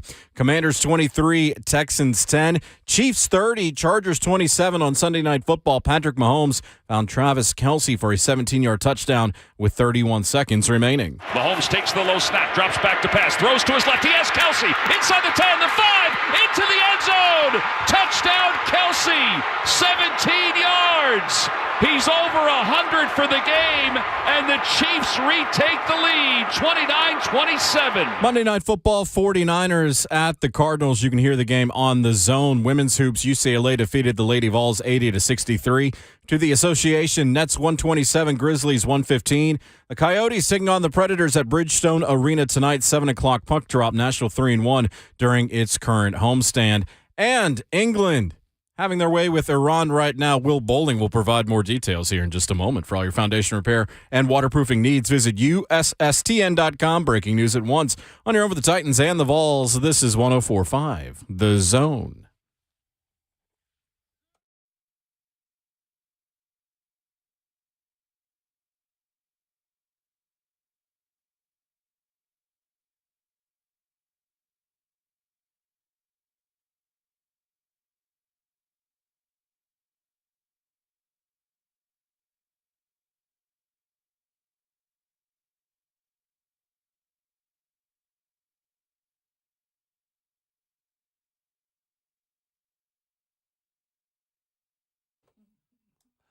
Fourth and final hour of the Monday edition, and lots more still to discuss on Ramon, Kayla, and Will, powered by All Four Seasons Garage Doors. The show goes on for 60 more minutes with Ramon Foster, Kayla Anderson. I'm Will Bowling, and behind the glass, get them while you can this week. The best producer in the world, Jonathan Schaefer. Get them all he's on. Producer in the world. 615-737-1045 is how you join in on the conversation. You know, Jonathan Schaefer, every time that somebody tweets at me to not talk about soccer, I feel like Michael Scott when he's talking to Pam about dating her mom, saying, you know what? I'm just going to do it harder. I'm just going to give any more. I'm just going to give soccer updates even harder. Nobody just turned in at that moment. 9:04. I'm gonna give soccer updates even harder. England leads Iran 6-1. Up next, Senegal and Netherlands. That came from him, not you. United States versus Wales today at 1 p.m. Central. What happened in the wheel? What the hell, Kayla? Transforming right before our eyes. This is my favorite version of Will. Yeah. Funny thing is, that's what all my friends say. Like, my roommate gets home the other night. We're like playing NCAA 14 because we've revived that game on our old Xbox 360. And I was like, yeah, sorry, I'm in kind of a weird mood. And he was like, Will, that's my favorite mood of yours. I was like, okay. Get in line. 615-737-1045. The phenom right here. That Michael Scott line couldn't survive this. You know what? There's only one I'll do it even harder. There we go. I did not expect that to be the one to break you this morning. That's great. On top Why of not? I know. On top of the fact I'm over here, I always like connecting the dots with friends and relationships and stuff. I'm huge on that. Like, if people know each other and they don't recognize, like, oh, we know each other. Or, like, it'd be better if we were, like, friends with each other. So I'm connecting the dots. My homeboy, Black Rob Ayers, okay? I call him Black Rob for a lot of different reasons, okay? Interesting. And he's texting me about Lee Smith, of Well, course. one of them's because he's black. Yeah, well, that's also Probably true. a good And reason. I got other Robs in my phone. This one's Black Rob, okay? That's my best one Like of my it's best in friends. there as that. Yeah, no, Okay. it's Black Rob. In my phone is Rob's Black number in my phone is Black Rob. See what I'm That's saying? how Black Rob If I had is. Rob's number. Okay, go ahead. Oh. I like Rob. That's my guy. Yeah, Rob's a super cool dude, man. It's my brother. Like, I was in his wedding. He was in mine. All those. No, he missed mine. That's why he got that's- Black Rob. oh. Well, Ooh. I switched my date. And everything. And I thought he was going to choose me over his other friend, but that's neither here nor there, okay? But I'm also his kid's godfather, too. But that's big. neither here nor That's there. big. But he texted me asking about Lee Smith. Buffalo Bill, Atlanta Falcons. He was a VFL. I guess he still is a VFL. But Lee has a gym in Oak Ridge, and Rob coaches at Oak Ridge, and they were talking. Wildcats? And, by the way, and Rob was like, asking me, did I know? I was like, yeah, y'all should link up. Put him in a group chat. And Rob was like, look at this. Black Rob and White Lee. I was like, you know what? That's what friends do, man. Black Rob and White Lee. I'll take it, man. When the universes merge like that. That's why you have last names also to, it is differentiate people. But I guess see what I'm who saying? needs them? Who needs them when it's you Big Will now, aren't you? Big Will? Big Will. Sure. See? I accept. Yeah, I was going to say something else. Oh, Lord. All right. Well, 615-737-1045, the number. We go to Paul in Franklin up next this morning. What's going on, Paul? How are you? Paul? Well, I'm saddened and disappointed, yes. Yeah. Do I have a black armband on? No. Am I still rocking my big orange stocking cap with the power tee on the front? No balls in the back? Yes. That's right. I've been riding this wave since 66 when I was 9 years old. Wow. Sometimes you ride it up, sometimes you ride it down. Hey, I'll take what we got. But, Kayla, I've been to Pullman. No. Hell yeah. Hell yeah. One of the many things that I did was I was in the music business, merchandise in, and I got a bunch of swag from the Cougs. That is I love it. awesome. My new favorite color. I still got 2 hats on my hat rack, ball caps. So I've got a little history there. It was fun. Well, thank you. Paul. That's really cool. It was near the prison down in Walla Walla. Yeah, that ain't far. Appreciate the call, Paul. Can I add something to that? That is Please a do. perfect timing because it is Apple Cup week, baby. Oh, here it it is is. Apple Here Cup it is. week. Let's go. Beat those Fuskies. I thought you were going with a different word. That's right. If she would have, we'd have paid the fine And and be okay I with was it. already talking ish in the locker room with Elijah Molden. Yeah, you were. I love it. UW Husky. Excuse me, Fusky. Fuskies. It's go time, Fusky. guys. All right, so there you go. that's pretty cool. What a cool story. With the side name out here. I love it. Yeah. We got Kentucky, okay? Oh, yeah, they've been the Fuskies for a long time. Well, Candy. If you don't start acting like it right now, it's Candy. going to be a problem, okay? It's Candy Week for Tennessee. You better step it up, boys, because I'm over here. You kickstarted Yeah. it with that one. The who? What's the names again? I didn't hear it. Cliff. Fuskies. Okay, the Fuskies. Ooh, what they bark like. It's a cougar Goodness just sake. wiping. It's the Fuskies and the Candy mascot over here, baby. this weekend for the teams of Ramon, Kayla, and Will. I love it. Oh, my goodness. Oh, my goodness. Well, I mean, and for Tennessee this weekend, you're hoping that you do not have students politely storming the field like books are half price at Barnes & Noble this weekend. Credit to Vandy, though, and a good win over Florida, man. And I'll tell you what. What a win. The call, That was huge. The call that they made to stop the clock before Florida was able to try a Hail Mary is legitimately one of the worst calls I've seen by a referee in my entire life. Because they called him out of bounds, the Florida wide receiver, to set up a Hail Mary for the Gators to throw it to the end zone one more time. And Anthony Richardson threw it into the parking lot of the P.F. Chang's next door to the Vanderbilt Stadium. But it was really, really bad. Yeah. But credit to Vandy figuring out a way to win that game. And my goodness, Billy Napier. Woo! The guy's recruiting the world on fire. Yeah, he doing a is. really Yeah. good job. Killing But it. that did not go to the script of what his first season was supposed to end like. Napier looks like a guy, man. If he don't get it right next year, he'll never see the blessings of what this recruiting class is Yeah. looking like.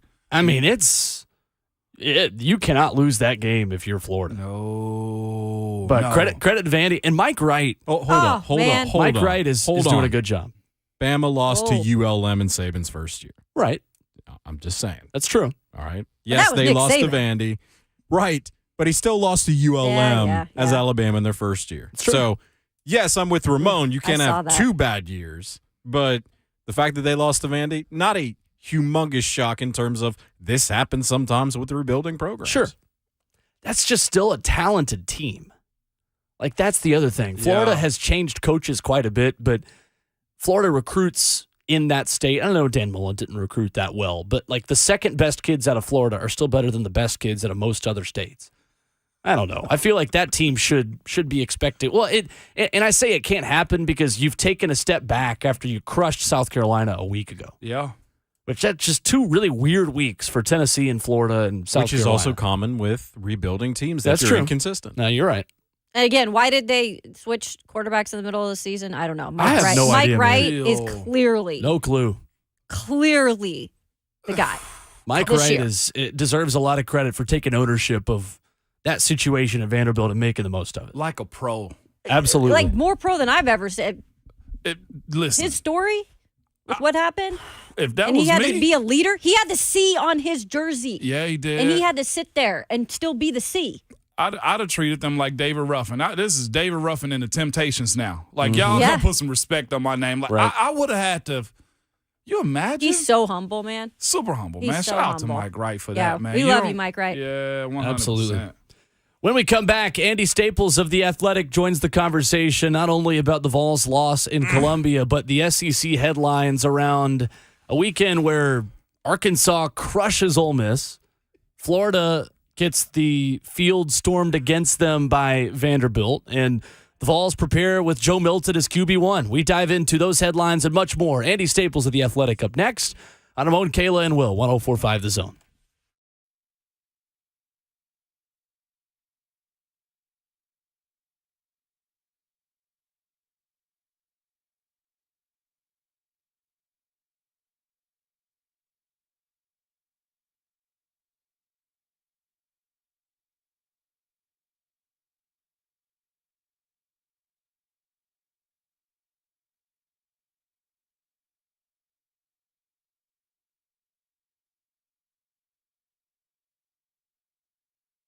Change is coming, and you need to be prepared for it.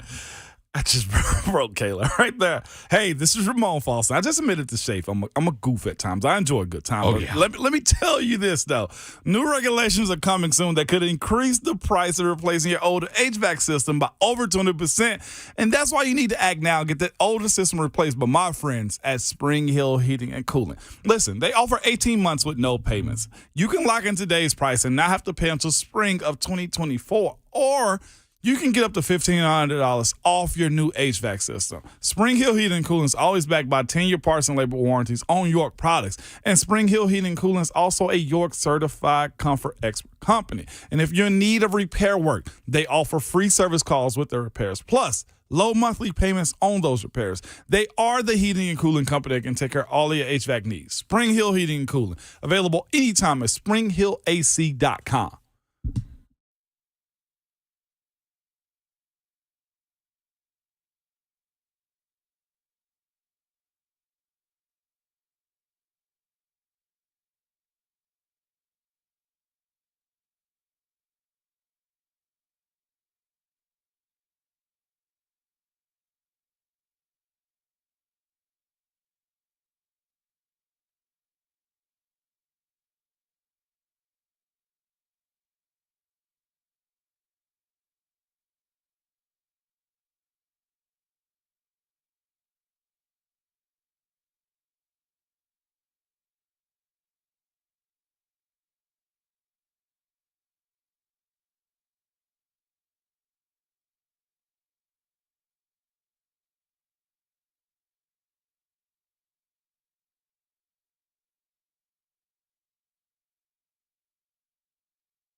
Monday edition of Ramon, Kayla, and Will, powered by All Four Seasons Garage Doors on 104.5 The Zone.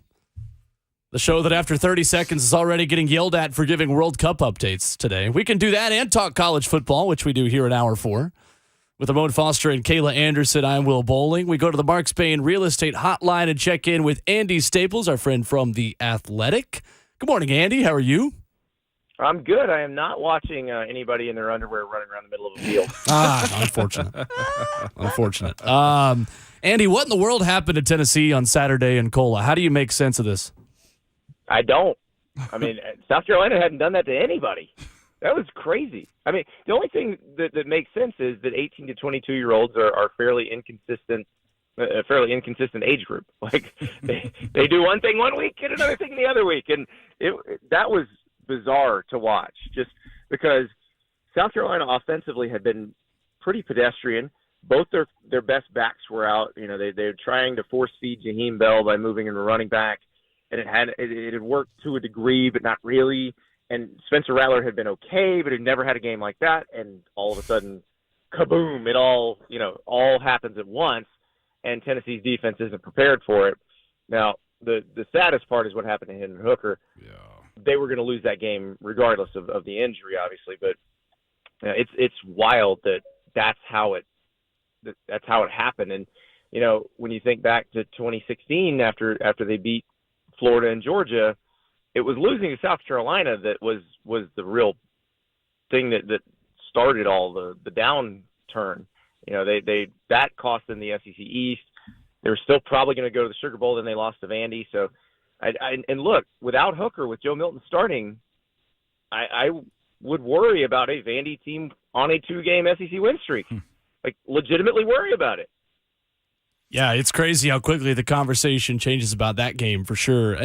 Andy, does it feel like this was kind of the Tennessee team a lot of us expected to see all season? Like, this was kind of the defense that I know I expected coming into this year. Maybe not 63 points against South Carolina worth, but just an odd time for Tennessee to regress to what the preseason expectations kind of were for this group.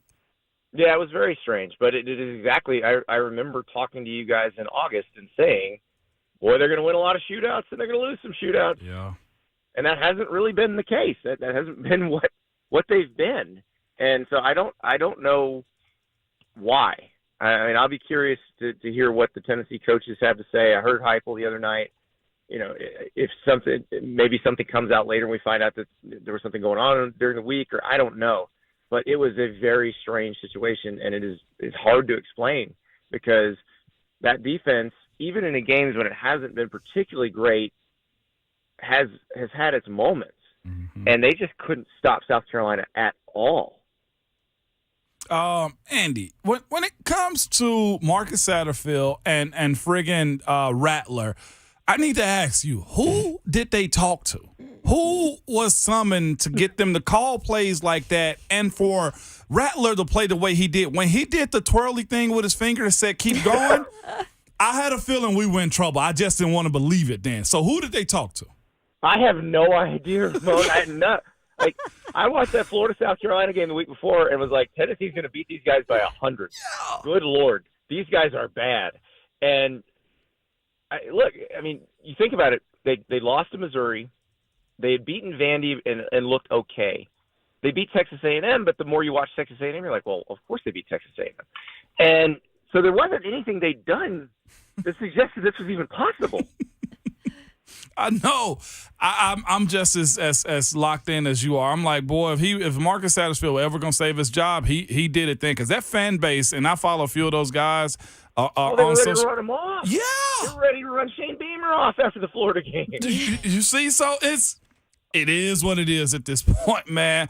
But besides that, though, man, you've been around and watched the sport. What's next for either a team like South Carolina or Tennessee moving forward that's had big wins and just been teetering on the side of, okay, where is our place in the SEC? I guess along with Florida, too. Tennessee needs to beat Vanderbilt. Tennessee can beat Vanderbilt. They're going to a New Year's Six Bowl. They can finish this season strong. They're going to play a pretty good team that they can probably beat and do that.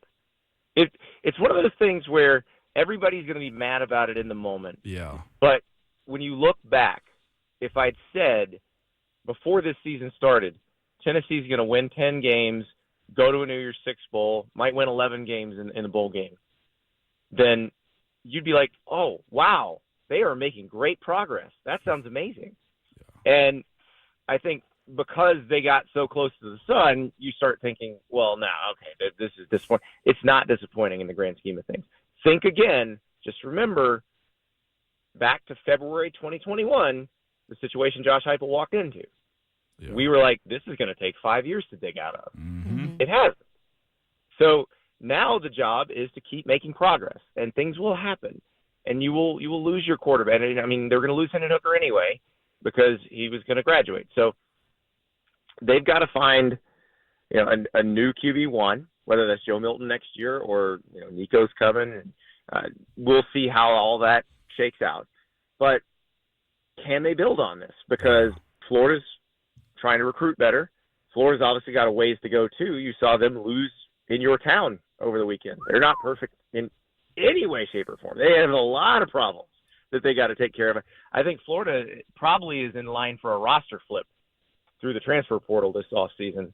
I'll be very interested to see how different the roster looks next year versus this year. And then South Carolina overachieved last year, has overachieved this year, and all of a sudden you're like, what can they be? And I grew up a South Carolina fan, so my first instinct after they beat Tennessee was, well, everybody's going to think they can beat Clemson now, and they're going to lose 35%. Right. Andy, the Hogs ran over Ole Miss this last weekend, 42-27. Look, Lane Kiffin's group losing 3 out of their last 4. There's a lot of talk about Kiffin and potentially going to Auburn, and obviously we haven't heard anything official about anything. But what is your thoughts on just what's happening with this program right now? Riding high most of the year, kind of digressing a bit, and then just do you feel like Lane is going to part ways and head over to Auburn? Well, Kiffin tried to tell everybody this. Lane said the whole season, look at the schedule. It's really easy up front and really hard in the back. Yeah. So he told us this, and we didn't want to listen. But I think the more and more I think about this situation with Auburn, Ole Miss, if all things are equal, you stay. Because it's actually going to get easier to win at Ole Miss. Because the divisions are going to go away. They're going to do the 3 permanent opponents. Well, 2 of Auburn's 3 permanent opponents will be Alabama and Georgia. Ole Miss is probably not going to get either of those 2. So the winning part gets a little bit easier there. And you don't have to deal with the same level of crap at Ole Miss that you have to deal with at Auburn. Lane's got it set up pretty well where he's running the show there. But that said, you got that law in Mississippi that says you can't have a public employee that has longer than a 4-year contract. So they can offer him whatever deal they want and guarantee it fully, but it's only for 4 years. And you can say, well, we'll roll you over every year. That's great until you're mad at him. And then like, oh, we're not going to roll you over this year. And the Auburn alternative is they can give him a long, fully or mostly guaranteed deal. And if you have a piece of paper in front of you that guarantees you $40 million and a piece of paper in front of you that guarantees you $100 million, we all know we would all sign the $100 million paper, all of us. Yep. So that's the issue I see with that. If he is Auburn's number 1 choice, Ole Miss is in a bind because there's not much else they can say or do. They actually have the more attractive situation, but I think under those circumstances, all of us would still pick Auburn. Yeah. No, again, a program that is going to compete with Alabama each and every year. It seems to be Lane Kiffin's mission to try to beat Saban while he's still there. When you look at LSU, Andy, this is a team that, honestly, you look at the losses, Florida State and Tennessee. And other than that, all wins have clearly been on a roll lately, and that includes beating Alabama. How much are you a believer in LSU, and do they have any shot at making the college football playoff? I think they have gotten much, much better as the season has gone on. They figured out how to use Jaden Daniels. The emergence of Harold Perkins is incredible. He's already one of the best players in college football. He's only a freshman, and is just scratching the surface of what he can do. Their chances of making the college football playoff are pretty simple. If they beat Texas A&M this week and then beat Georgia in the SEC championship game, they're getting in. Yeah. I just don't think they're going to beat Georgia. I think Georgia will shut down their run game, force Jaden Daniels to beat them through the air, and then won't be able to do it.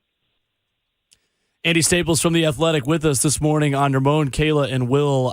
Andy, TCU pulls off not really a walk-off, more like a runoff field goal to get the win over Baylor. I mean, how impressive is it just the way this team continues to find ways to win? And Tennessee fans and people like us are deleting a lot of tweets that we sent early on Saturday about how Tennessee would deserve to be in the Final Four more than TCU.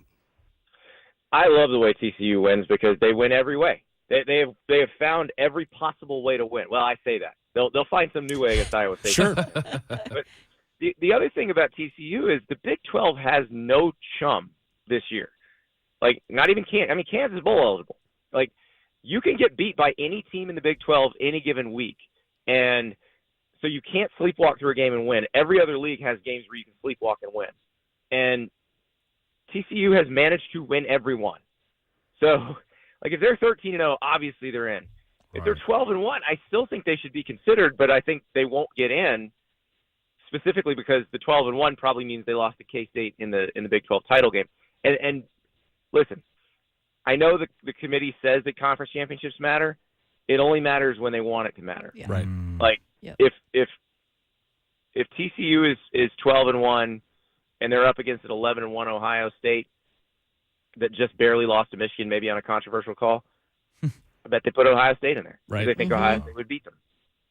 Andy, is there a team, speaking of potential conference champions, is there a team other than USC that is happier about Tennessee's result on Saturday? Maybe Clemson, because it does give Clemson a chance. Although, again, Clemson needs to root very hard for Ohio State against Michigan. Because if Ohio State beats Michigan, Michigan's non-conference schedule will not allow them to get into the playoff. Yep. But if Michigan beats Ohio State, and all of a sudden you've got an 11-1 Ohio State being compared to a 12-1 ACC champ Clemson at number 4, they're going to take Ohio State. Yeah. They both played Notre Dame. Ohio State won. Clemson got destroyed. The committee's already told you it doesn't respect the ACC. So Dabo is probably the happiest about that whole situation because they didn't want to be compared to an 11-1 Tennessee either. So they've got to keep winning, but they also need Ohio State to win this game this weekend. Are we just over what Texas A&M is also?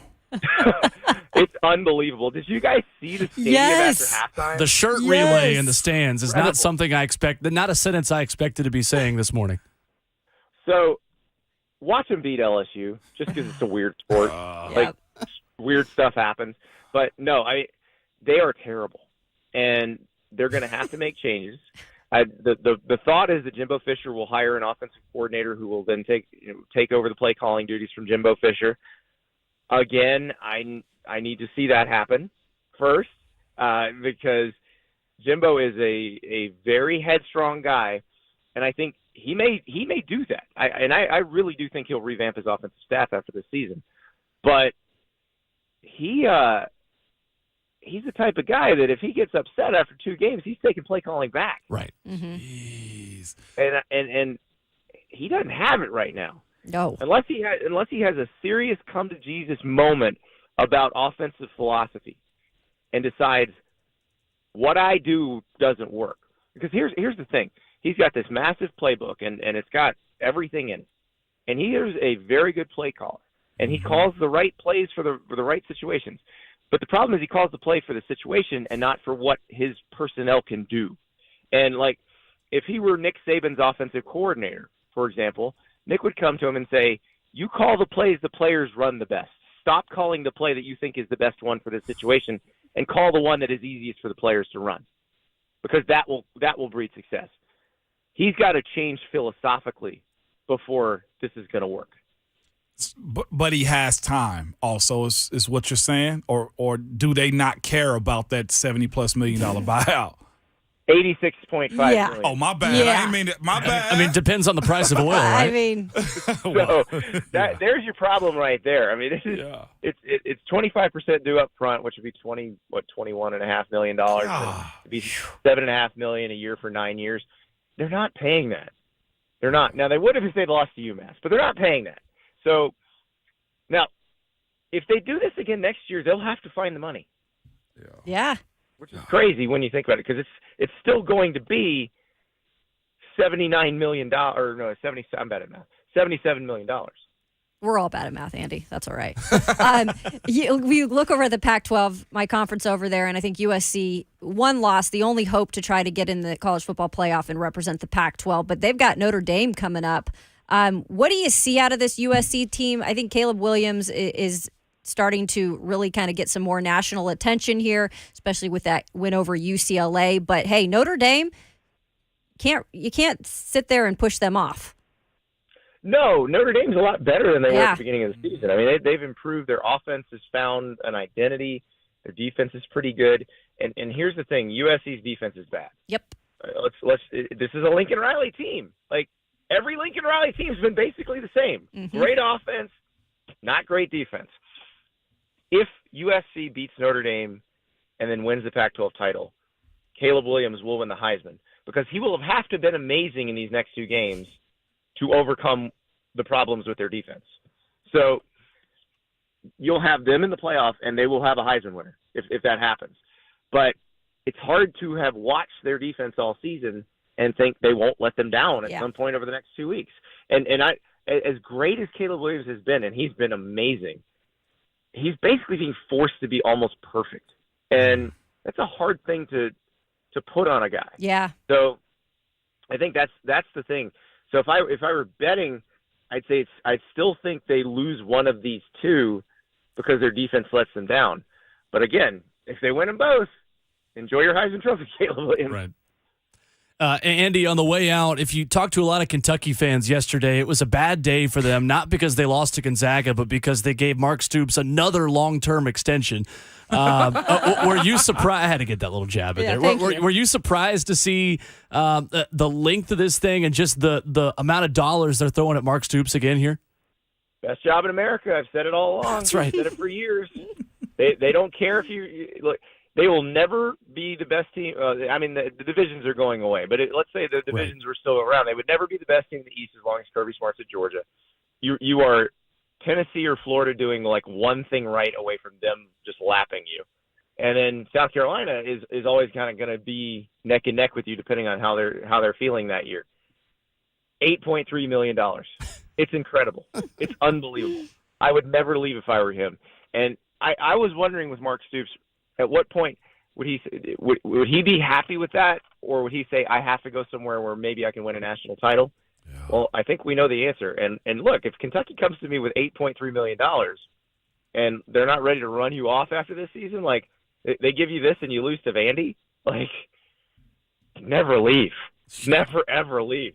It's unbelievable how good a job that is.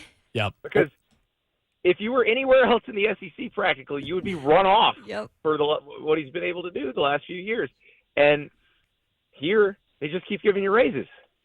Especially impressive considering you're now making more than the basketball coach at a basketball school. No doubt about it. Andy Staples has been our guest from The Athletic. Always appreciate the time, Andy. Appreciate it. Thanks, Andy. My pleasure. Thanks, Andy. All right, there is Andy Staples with us on the Mark Spain Real Estate Hotline. When we come back, headlines we missed on the way out. One final segment of the show. We'll get to Tony on the phone lines and wrap things up quickly on the Monday edition. Coming up next, Ramon Kayla Will, 104.5 The Zone.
Wrapping up the show on Ramon, Kayla, and Will, 104.5 The Zone.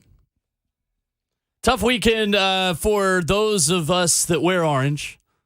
Gotta say, this show has cheered me up today. Has it really? Gonna give us credit. Cheered me up a little bit. The Will Bowling wash away, huh? I did not look at another person all day yesterday. I sat on my couch. Well, every Sunday though, I just sit and watch football and don't do anything. Yeah. But yesterday we put another TV in the living room and just played Xbox and watched football. It was great. And by we, I mean me, myself, and I. Yeah, I was going to say, who's we? No, it was just myself. It was fun. It was fun. We did start an NCAA 14 dynasty, though, on the old Xbox 360, and it's brought back so many core memories from middle school and high school, and even before that. You mean like from last year? Yeah, a couple weeks ago. I knew that was next. I just graduated high school, what? Appreciate last week? Yeah. Or was that 2 weeks ago? We forgot to get a graduation last present spring. for him. It was last spring. No, that's right. That's right. It was last spring. Yeah. All good, Will. You're right. Look, I will say this, though. What will you say? For the guy that called, I think, in the first hour, in a sense, if we're ahead of schedule, like, I picked us 9-3 or 8-4. It was one of them. Mm-hmm. Okay, to say we're at this point right now, I'll take it. You know what I'm saying? As far as the Vols go. Like, it wasn't – I wasn't even overly mad because I looked at what South Carolina did. Yeah. And I was just like, they diced us apart. They said – yeah, you didn't lose a fluky game. No. You got your butt kicked. Yeah. Well, Spencer Rattler had an out-of-body experience. Straight up, KK. Period. Yeah. Ain't no – I don't think he really missed a single throw. No. I He don't really didn't. remember one. Yeah.